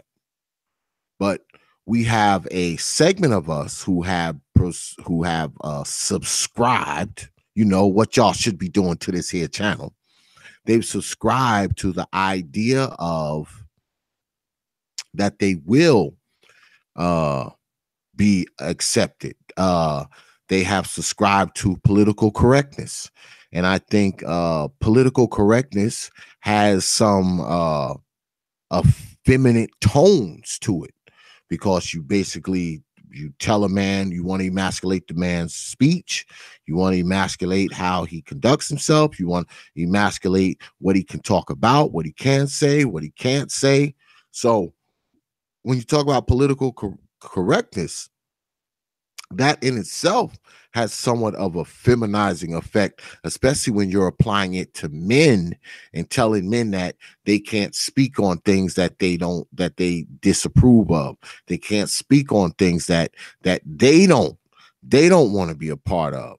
I'm not saying you should automatically be allowed to go out and viciously tear people apart, but you shouldn't be censored or labeled toxic just because you're doing the things that a man would do.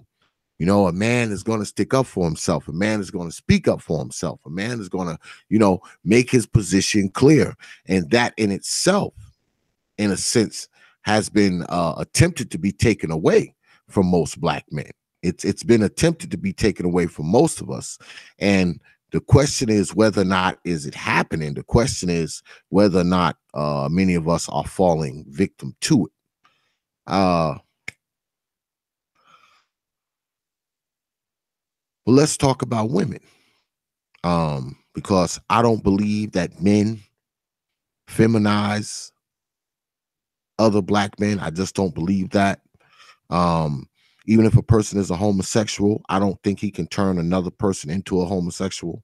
I think that homosexual turns into that on his own due to whatever in his past. I don't think one homosexual person can come along and turn a non-homosexual person into a homosexual. I just don't believe that that's possible.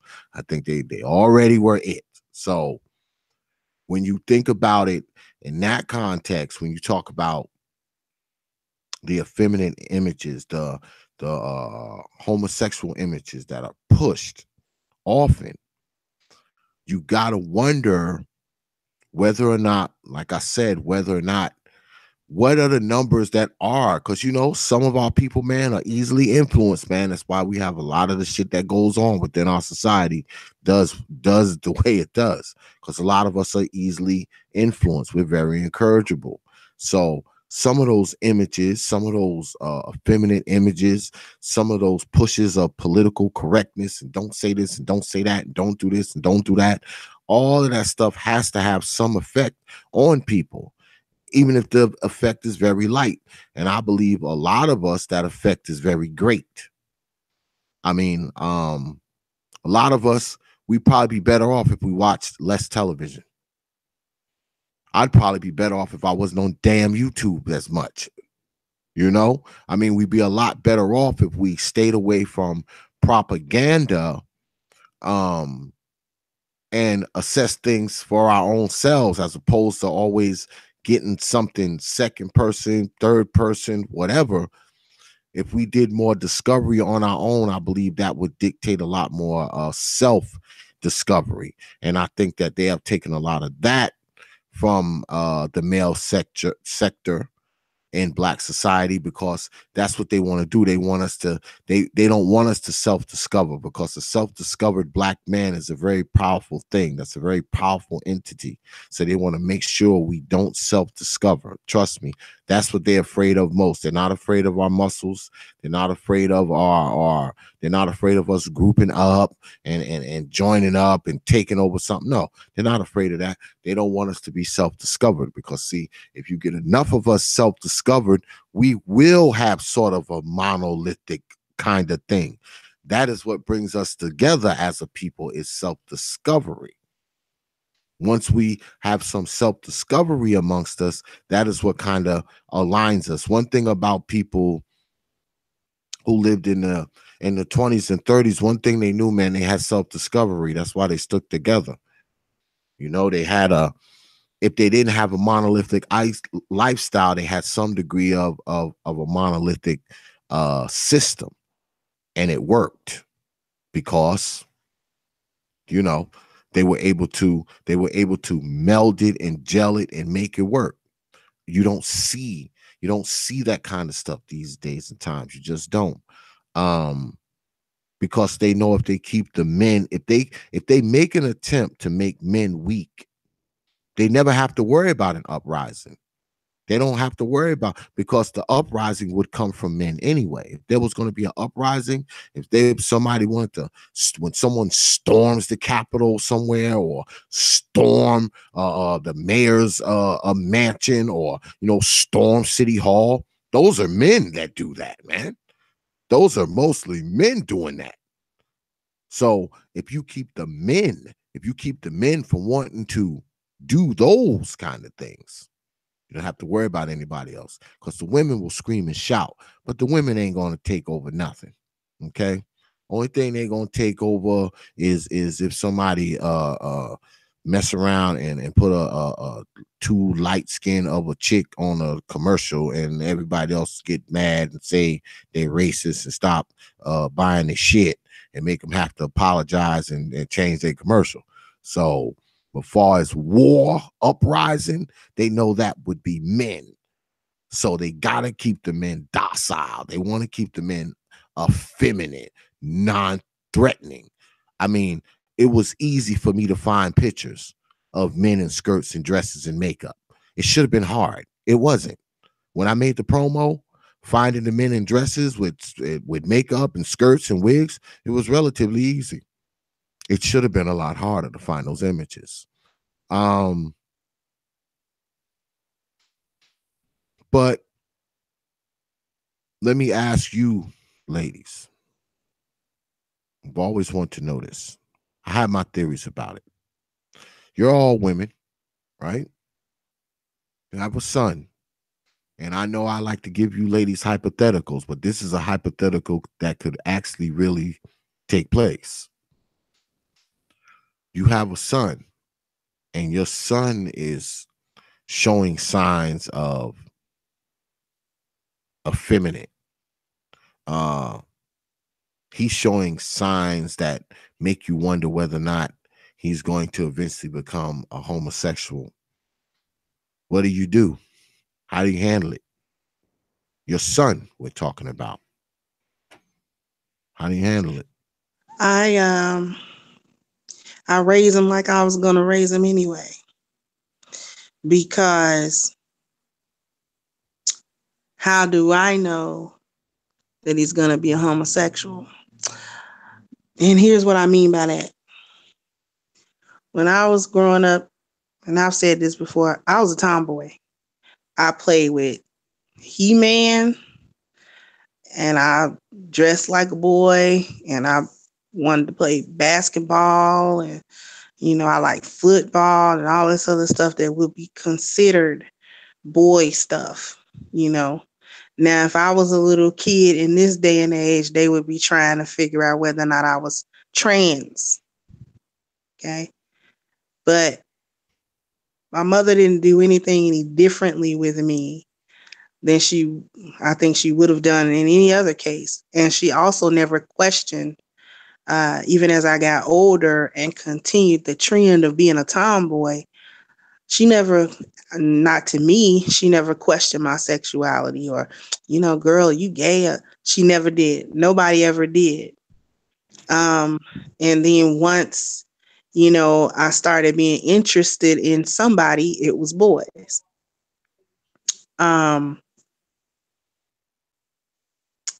My little brother, whom I raised, was very shy, didn't like talking to anyone, and was especially shy around girls.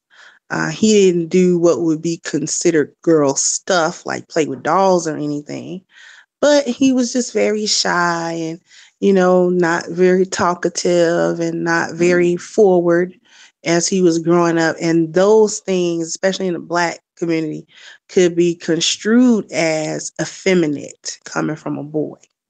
Because we want our boys to be rough and tumble and, aggressive.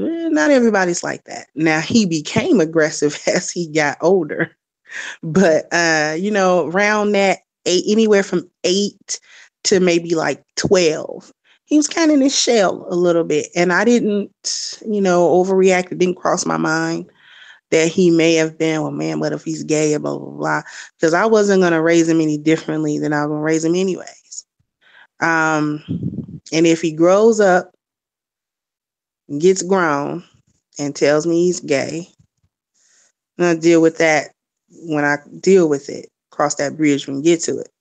But as far as how I would react as raising him, I raised him like I would have anyways. Once I got him into my home, there was a strong male presence in my home, which I do believe actually brought him out of his shell.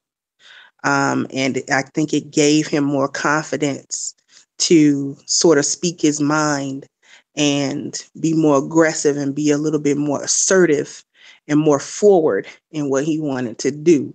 And so I think having that male presence in his life gave him permission almost to do it because, we didn't try to shush him. I gave him a forum to speak if he thought something was unjust or he thought something, I gave him permission more or less.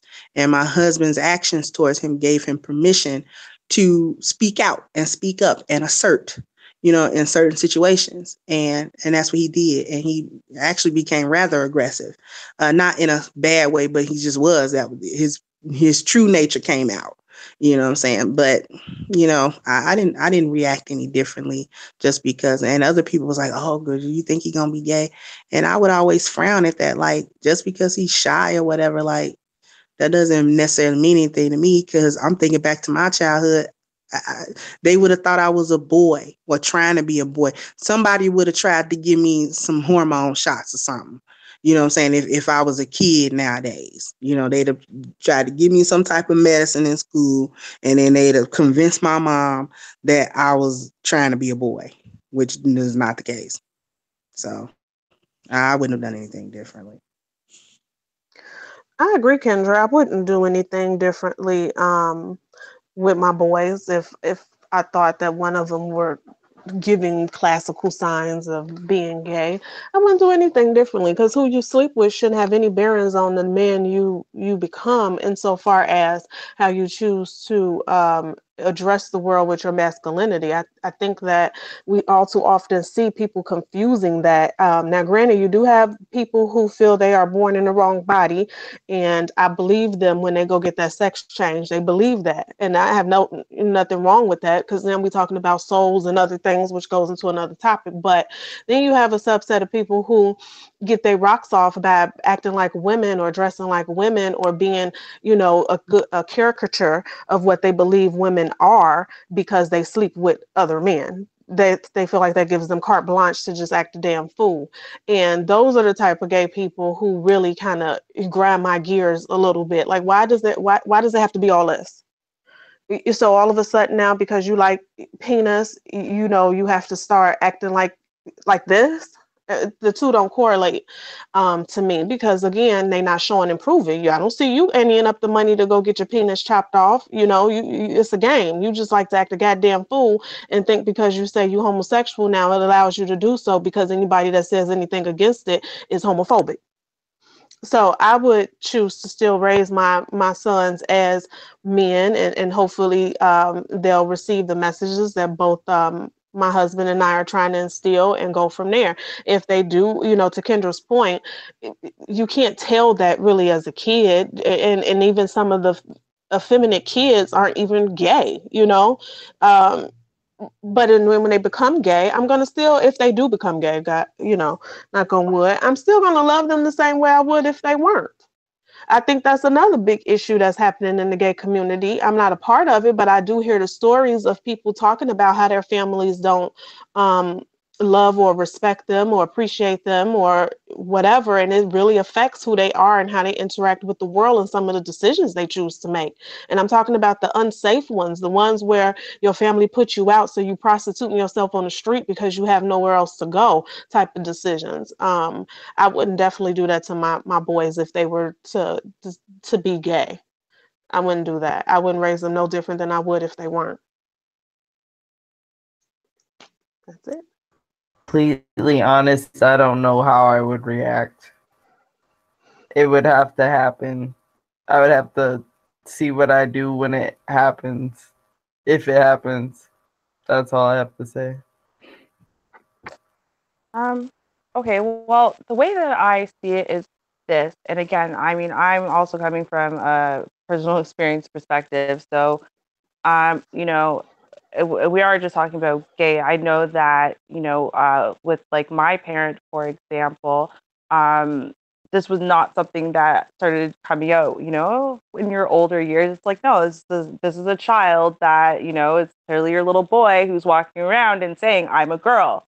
And you're trying to say, no, you have a penis. No, I'm a girl. And it was a big deal. So this is not something, as far as gender goes, it was not something that, oh, it came out later, you're socialized to be that way, et cetera. Like, no, it's not what happened.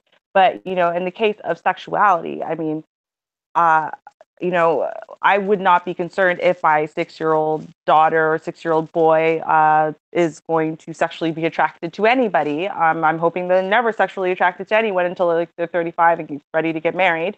But at the end of the day, that's not my concern. And I remember being 6 years old, and that wasn't my concern either. I was just trying to live life and be happy, and engage in the things that interested me.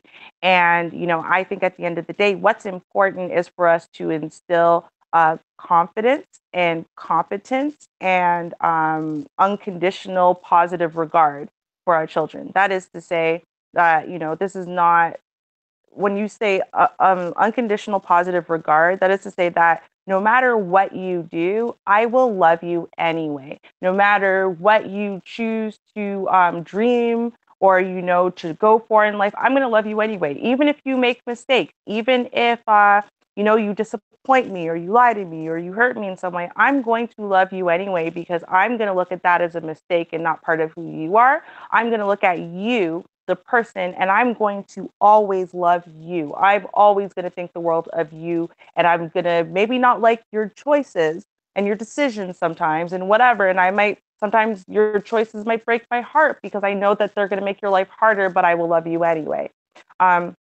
So I think about those factors when it comes to raising my child. So I wouldn't be sitting there worrying one way or the other if my kid, not really into sports, more of a bookworm, maybe more reserved or shy. I mean, most of my pictures in my middle childhood, I looked like a little boy, literally. No interest in not only, I guess, girl clothes, but, girl things in general. But, with that being said, I mean, I semi grew out of it, but it was never related to whether or not I was going to like boys or not. I eventually did one day. One day I got a crush and it was on a boy, and this was not a conscious decision. I said, oh, yeah, well, okay, I'm supposed to like boys around this age, so I'm going to. I just did. What, in essence, gave me confidence, though, and helped me build into the person that I was is that my parents supported me, and were proud of me for me doing my best, for me reaching my goals. I loved books. They made sure to give me dozens of them. I was interested one year in ballet. They made sure to put me into it, so on and so forth. So I'm going to encourage my children to be the best that they can be and for them to actually explore the world and to engage in their interests. And you know what? I'm not going to be worrying about their sexuality until they're worrying about their sexuality, until they're at that place in time. And I'm hoping that between me raising them to be confident and to believe in themselves and to feel competent, and to know that I will always have that unconditional positive regard for them. And also, I'm hoping that, we will be able to keep an open, honest dialogue amongst each other, and they know that they can talk to me about things. I'm hoping that if the time comes, and again, God forbid, because that life ain't easy and it's not ideal. It's not what I would ever want for my children. But if that time came and the person that they were, going to be crushing on or whatever was someone of the same sex, I would have to deal with it at that point. But, as far as raising them and how I would try to shape them and mold them and whatever, I would be trying to do that, not trying with this common goal of, well, if I put them in football, they won't be gay. And if I put them in this, and they won't be gay. And if I put them in this, then they'll stop being effeminate. And if I do this, then they won't be effeminate. I think a lot of times, especially with males, they become more effeminate because, they're lacking confidence in themselves, or they're not engaging in things like the football and the this and the that and the manly man stuff, and it's literally a lack of confidence within themselves. They become literally softer on the inside, and you can be confident and feel strong without, being on the football team. So, and that's why I would encourage those things more so, and worry about sexuality when it actually comes up for them.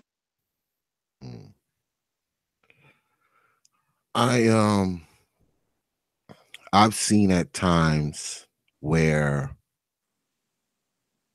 men have pushed a narrative on a kid so hard that it actually made him, do the exact opposite of, what he was trying to push into him in the first place. Because see, this is the thing. I think within Black society and in society in a whole, I think we look at things like that differently. I think Black men, we look at it a little differently than Black women do. And I think we also look at it a little differently than others do. Because see, we come at it from a stage, especially if it's one of our, if it's one of our offspring, we come at it from a stage like, like you said, Lady Classic, it's going to make your life harder if you do this, if you live your life this way, it's going to make your life harder. We look at it in that context. But see, what's happening is they have already whatever influences or whatever thoughts in their head that made them come to the conclusion that they came to, they've already thought it out. There's usually no chance of changing them, especially once they get a certain age, especially when they get to be like 18, 19, you can forget about it. They are who they are.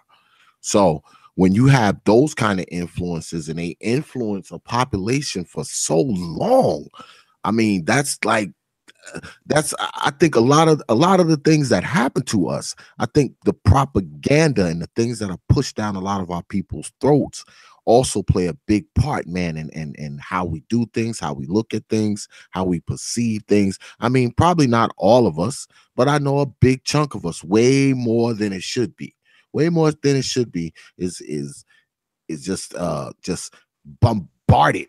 I mean, just literally bombarded with all of these ridiculous images and toning down of Black men, the softening down of Black men, visions and images of Black men in, subliminal, effeminate freaking roles. I mean, it's just, I don't know. Especially if I feel bad for the kids who don't have fathers. The ones who don't have fathers, man, they being influenced by this shit, it's affecting them. It is. It's affecting them. It is definitely affecting them. Yeah, we some of our sons need to be saved. We need to save our sons for real. But let me ask you ladies this, because we almost coming to the end of the show. When you think about Black men being feminized, who do you think benefits from it? Do you think, well, we know white people benefit from it. They benefit from it. We already know that. But who do you think benefits from it more between us? Do you think it's more of a benefit for Black men to be feminized? Or do you think if it's more of a benefit to Black women to have the Black man feminized? That's a good question. I don't know that either of us are actual benefiting, regardless of who's perceiving a benefit or not, because it actually works backwards. And what I mean by that is Black men who are effeminate or who adapt an effeminate quality about themselves have probably a better chance of surviving in this society because they are not seen as threatening. So he'll probably be, the target will be a little bit smaller on his back because he's not seen as masculine and he's not seen as therefore a threat or challenge, okay, to any form of power. Um, but for the Black woman to raise such boys or to encourage it actually does a disservice to Black women too, because what happens to the young girls who are looking for men to be in relationships with or to be married to? You know, you can't really be, they say Black men are bisexual, but really if he's taking men, I can't compete with that, because I can compete with another woman, but I can't compete with your desire to have another man, because I don't have what it takes desire. So if me and you are together and like Kaya say, oh, like a little dick every now and then. If you like a little man every now and then, I can't compete with that. There's nothing I can do with that desire. You know what I mean? You're going to go out there and you're going to get that because I can't provide it. So, I don't know that we benefit. I don't know that there is anybody else that benefits outside of the power structure, because it helps to it's just one more factor that helps to destroy us. Like, of course, not everyone is going to be gay and not everyone is going to be, but what I don't like is that it's an agenda, because there's more representation than is relative to the percentage of people who are actually in the lifestyle. It's way overrepresented. If the LGBT community only makes up a small percentage of the communities at large, then why is there so much promotion of it? That's how you know that there's an agenda afoot. Every person who is LGBT may not be part of that agenda, but we know that media is. We know that popular media is actually pushing it. So, that is an issue, because why are they pushing that? And that's a good question. Who benefits from such a push? Because the natural order of things would actually have the number of people who consider themselves a homosexual or what have you to be an extremely small number of people, because it doesn't speak to the biological imperative to reproduce. So the number would naturally be low. So then why would we have such an overrepresentation of it? So I don't know that any of us actually benefit, because Black women out of the Black community, Black women stand more for LGBT than the Black men do. Okay. The only time Black men stand for LGBT is that they're part of it. But the women, even a straight woman will, she'll back it. Just like I remember a clip of Charlemagne the God had said something about, trans women, or he had said something about it, and all the trans, got upset, and it was like Black women were like yelling at him too. You know what I'm saying? And it was basically a group of feminists. I don't know how you become a trans and then become a feminist behind it. But they were like, yeah, we're going to respect her as a woman. And I'm thinking, well, he's replacing you as a woman.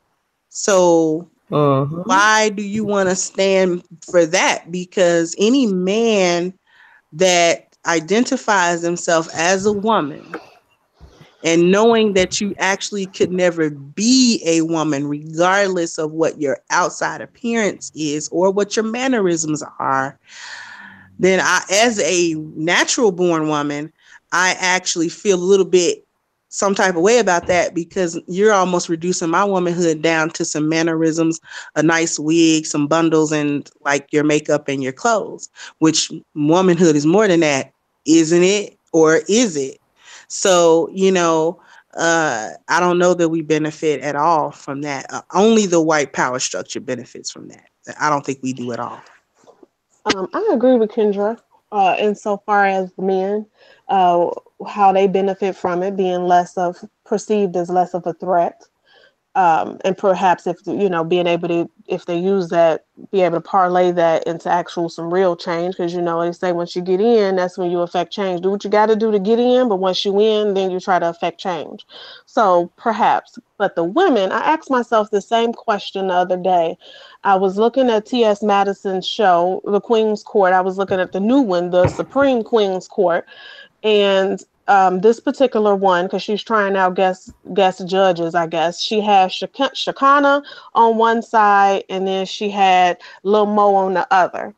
And she's sitting up top at that's almost like a pyramid. So they're flanking her on the sides beneath her, but she's sitting up top. And I asked myself, as a woman, how did you allow yourself to be sitting in this position on this damn camera?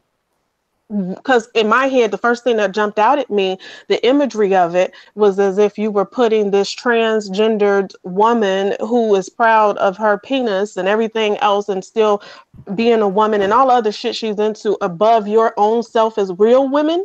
You bitches gonna really sit here and flank her on the side?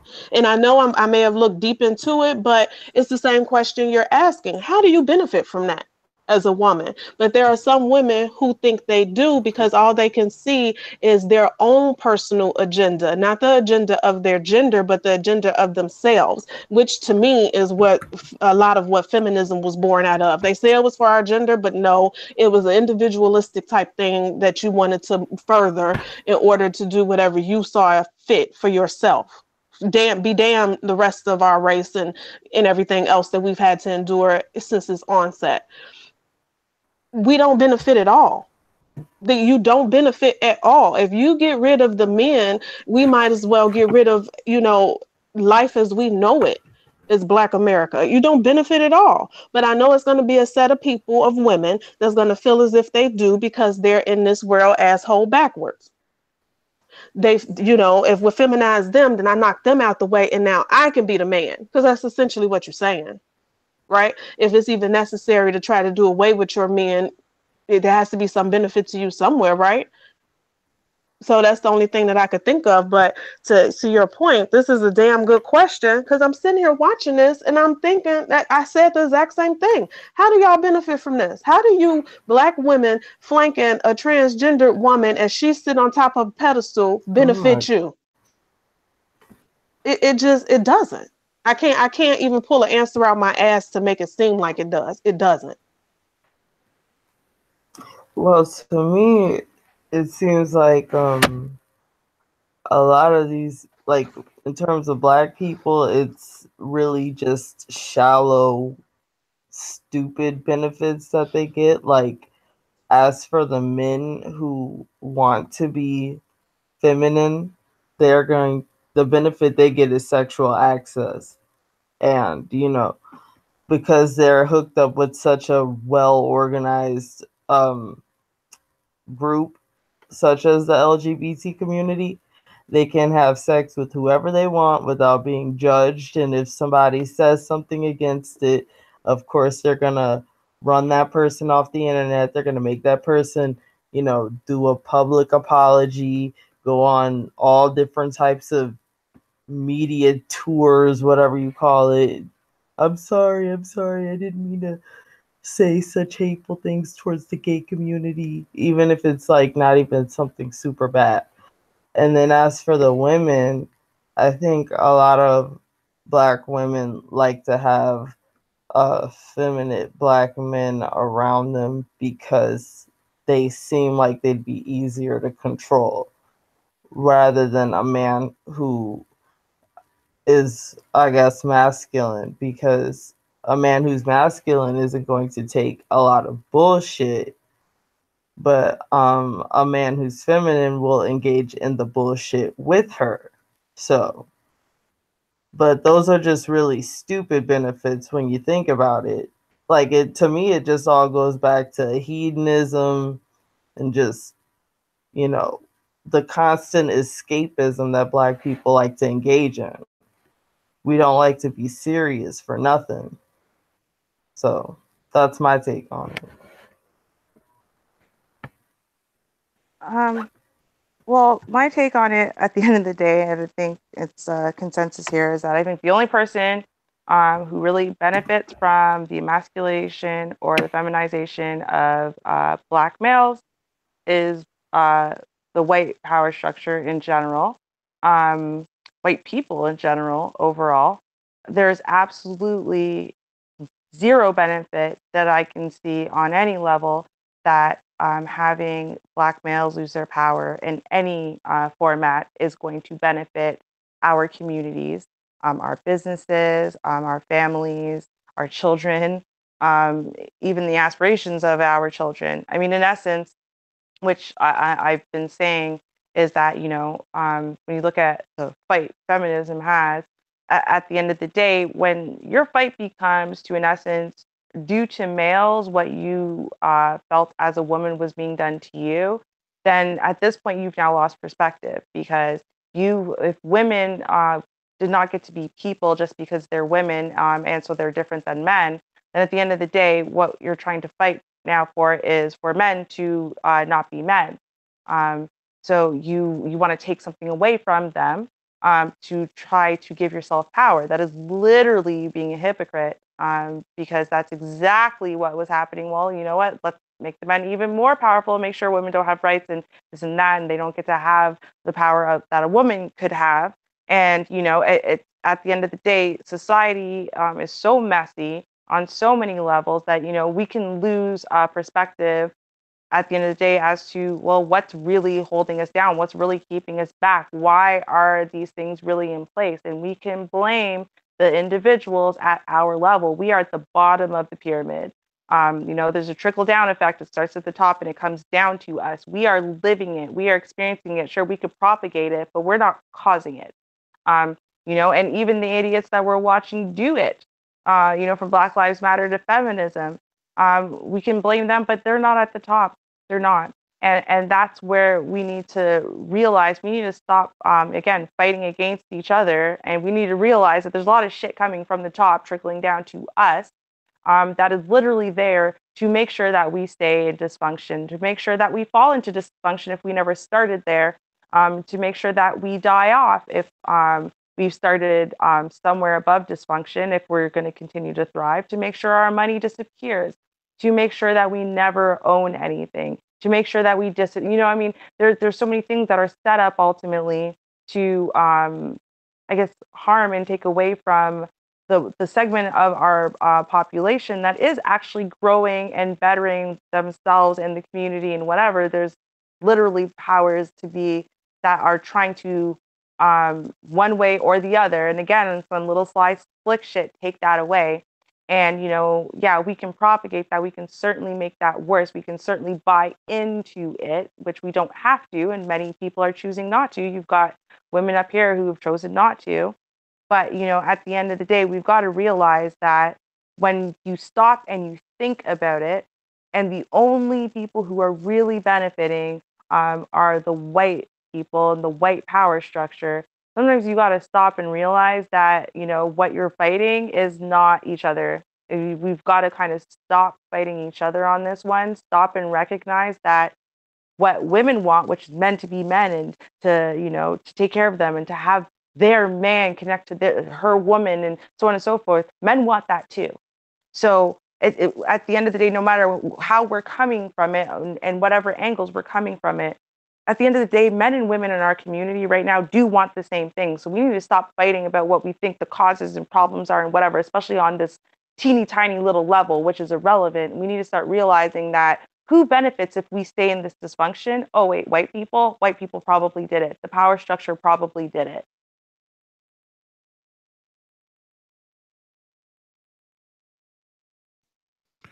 Well, I want to touch on a few. I agree with all of you, and I want to touch on something that Lady Kendra said. She talked about not being able to compete, with the man, which sounds just crazy on its face, being that she's a woman. You often hear women, now I've heard it more than once, I've heard Black women say that, the white women are taking all the men and all this kind of crap. The Hispanic women are taking all the good Black men. Now, let me ask you, ladies, this: do you feel like you are competing with not only just white women, Asian women, Hispanic women? Are you also competing against homosexuals? Do you think that homosexuals are taking the good men? I never felt in competition with homosexuals when I was out dating. It never actually crossed my mind. Um, no, that's the long and short of it. No, I've never been in a situation to feel that way. I've suspected that some guys I've dated may have, swung that way or, and hide it, but I wasn't in competition. I didn't feel no competition because of it more, you know. Um, so no. And to be quite honest, a lot of gay men don't really hang out with fish as they call it. So we're not really even in the same vicinities with each other, like that, to even know if you're competing with each other for men. I agree with men. I mean, I'm not competing with them. These are not the same men in my pool. Mm-mm. Competing with anybody. I'm not competing with another man for a man. Because like I said, this is a different pool of men. Because the men that I would be dealing with wouldn't be dealing with a man. I don't care even if that man is cute or looks like a female. Um, and if by chance that ever comes out, I'm still not competing because you can take me off the board because I'm not gonna run. I'm not even gonna deal with it. I mean, you know what I'm saying? Just take me right on off the board because I'm not dealing with that. Listen, I can't have you running around here. You know what I'm saying? With I can't have you running around here dealing with these dudes, man. You know, on the low, you go deal with a dude, you know what I'm saying? And then I do your laundry and your underwear got stains in the front and the back. Like we can't like what are we doing with that? Oh Like, my you know what I'm saying? god. Like, come on. Yeah, this is Well, this is kind of getting crazy. So, I'm not dealing with that kind of stuff. So, if perchance hypothetically that ever did like come out good, you can go get down how you live, man, but do it without me. Because I'm not gonna be trying to figure out how I can, compete with some dude somewhere. You know what I'm saying? Coming at my man. Because for me, uh, you're not a bisexual dude just because you like women. You're a gay dude that sort of dips into the woman pool. That's just how I think of it. Right. Now, everybody can say that I'm wrong or I really don't care. But once you're a man and you take a dick, you're a gay dude. And if you kind of surface back over to women a little bit, you just kind of dip back in the pool. You just kind of dip your toe back into the pool a little bit. But you're a gay dude. You're pretty much gay. I yeah, don't deal pretty with it. much if you're doing that. Yeah. Uh, My thing about like with men and their sexuality, I think men are more sure reality. So if a man is heterosexual, he's gonna be that, and if he's homosexual, then he's gonna be that. He's not like flip flopping between the two. So if a man is a homosexual, I kind of just charge it to the game. Like okay, he's just off the list, but ain't no competition with another man. Yeah, I think for me, like I've never been. To me, I don't think that being gay is a choice. So as a result, if a man is gay, he likes men. I I can't be in competition. I don't have what he wants, which is male parts. And more importantly, is I like men who like me. This is a general rule that applies to everything for me. So a man who likes men doesn't like me. Therefore, he's not part of my pool. He's not part of my interest. He's scratched. I'm still looking for my ultimate gay best friend. I really want one. But beyond that point, like as far as gay males, like I don't feel like I'm in competition for them because I can't be. We're not competing for the same resource. You're looking for gay men and I'm looking for straight ones. So at the end of the day, we can't be in competition. When it comes to just the general pool in general, like the LGBT community is not part of my battles, I guess what I'm saying. I don't even look like, to me, I don't feel like I'm in competition with other women necessarily. Like, I understand we are in competition for resources and whatever, but when it came to men, like, I never looked at, say, I don't know, there's the classy women who like to wear the pencil skirts and the heels and whatever. I'm not in competition with those women for men, because the men who like women like that don't like women like me and my runners and baby tees.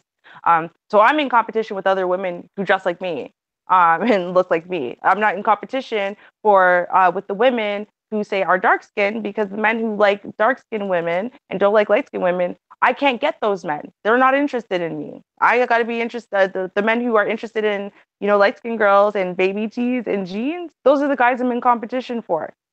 So I guess other women who are on that level, I guess I'm in competition with them. But even that, I don't feel like I'm in competition with other women, because the guys who are going to like me for my unique individual personality traits and characteristics, the way I treat people, the way I talk to them and whatever, there's only one me. So at the end of the day, if you like that woman's traits better, then I was never really in competition to begin with. You always were going to like her over me. So I guess as far as things go, that's kind of the way that I see them in general on a straight level. So I definitely don't. If you like trans women, again, I'm not a trans woman, so I don't have the prerequisites you're looking for. I don't feel like I'm in competition with her. So yeah. Well, this is what I'm gonna say before we close out. And as always, T.L.O.T always puts up a good show. They do it every Thursday. I want to say this, and I'm speaking as a black man. I have seen things over the past 25 years that have not only pissed me off, they've sickened me. I've seen many of our young men using feminine logic. I've seen them conducting themselves feminine. And I'm not just talking about homosexuals. I'm talking about guys who aren't, considered homosexual, I guess. And I've noticed over these years how it's not really gotten any better. It's actually gotten a little worse. And I've always thought that not for anything else that we in Black society would always be able to have a healthy regimen of strong Black men, determined Black men, battle tested, and men with the ability and the desire.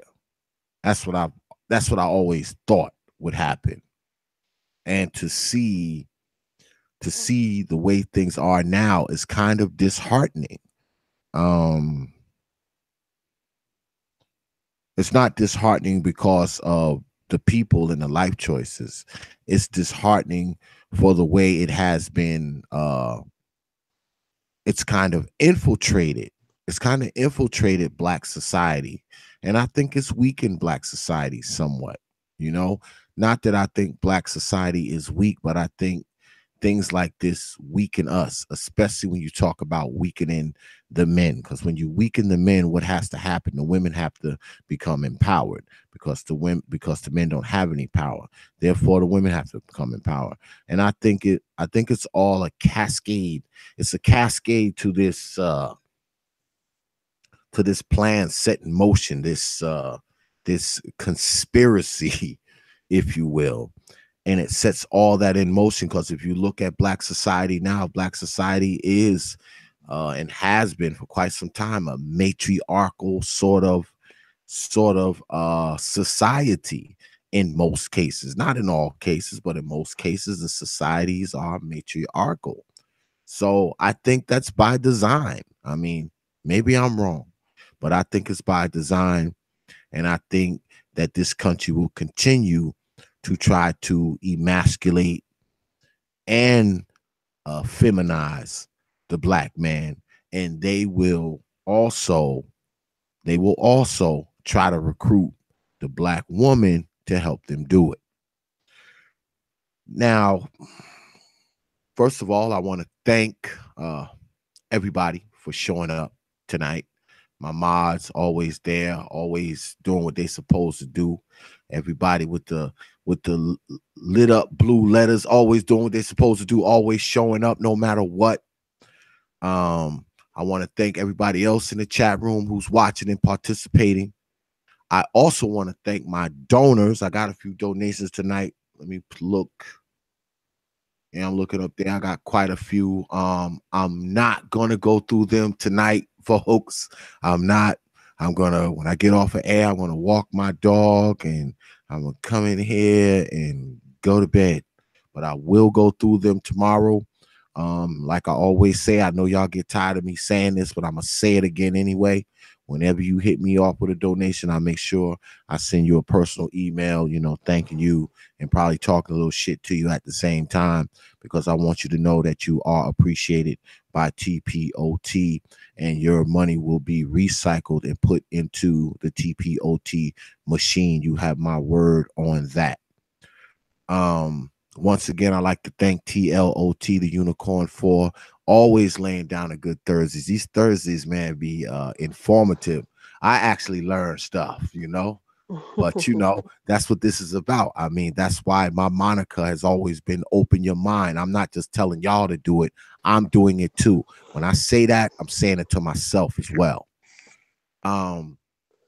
Make sure you like, share this video, subscribe to this here channel.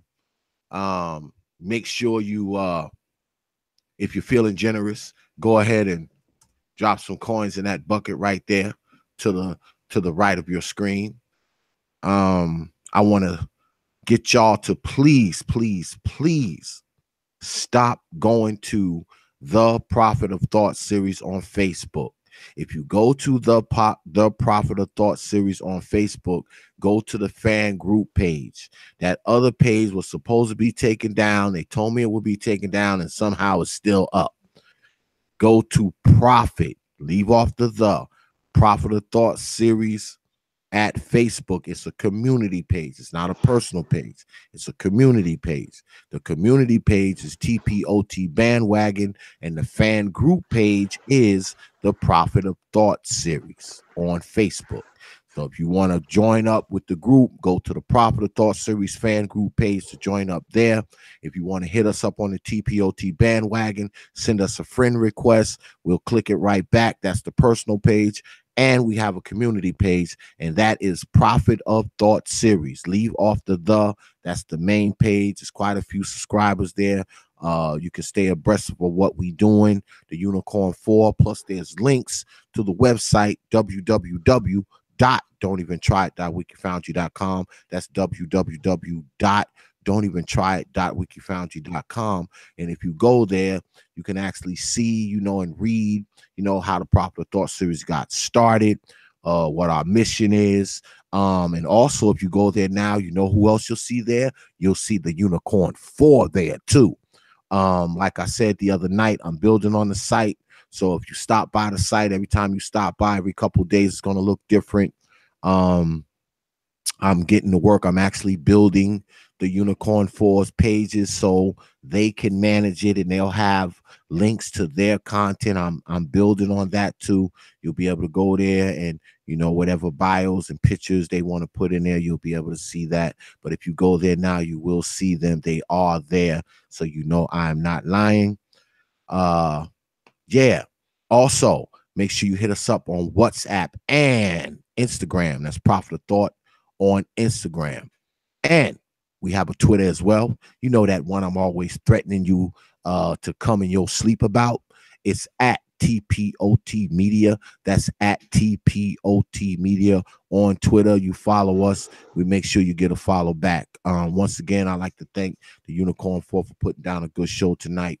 Lady Classic, Lady Cats, Lady Kendra, and Lady Ming, the ladies of thought. Thank you for coming through tonight. And y'all make sure you have your black asses here next week, 9:30 p.m. Eastern time, because the Unicorn 4 will be back in the house live and directed. Make sure you are here Wednesdays, because Wednesday night we always got something going on, and every now and then I come out with a surprise guest. Y'all surprised that I had Ashley W on last night, right, from the Ashley W show. I hit y'all with that out of the blue.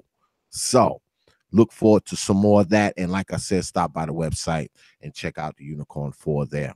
So I'd like to thank everybody for showing up once again. Spending some time with TPOT Media on the old TPOT YouTube page. So with that, I will leave you with 3 words. Like I always do, open your minds. The Prophet of Thought series. Good night. Good night, everyone. Good night. Yeah, good night. Great show, everyone. See you next week. Next week. Open.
Only from TPOT Media.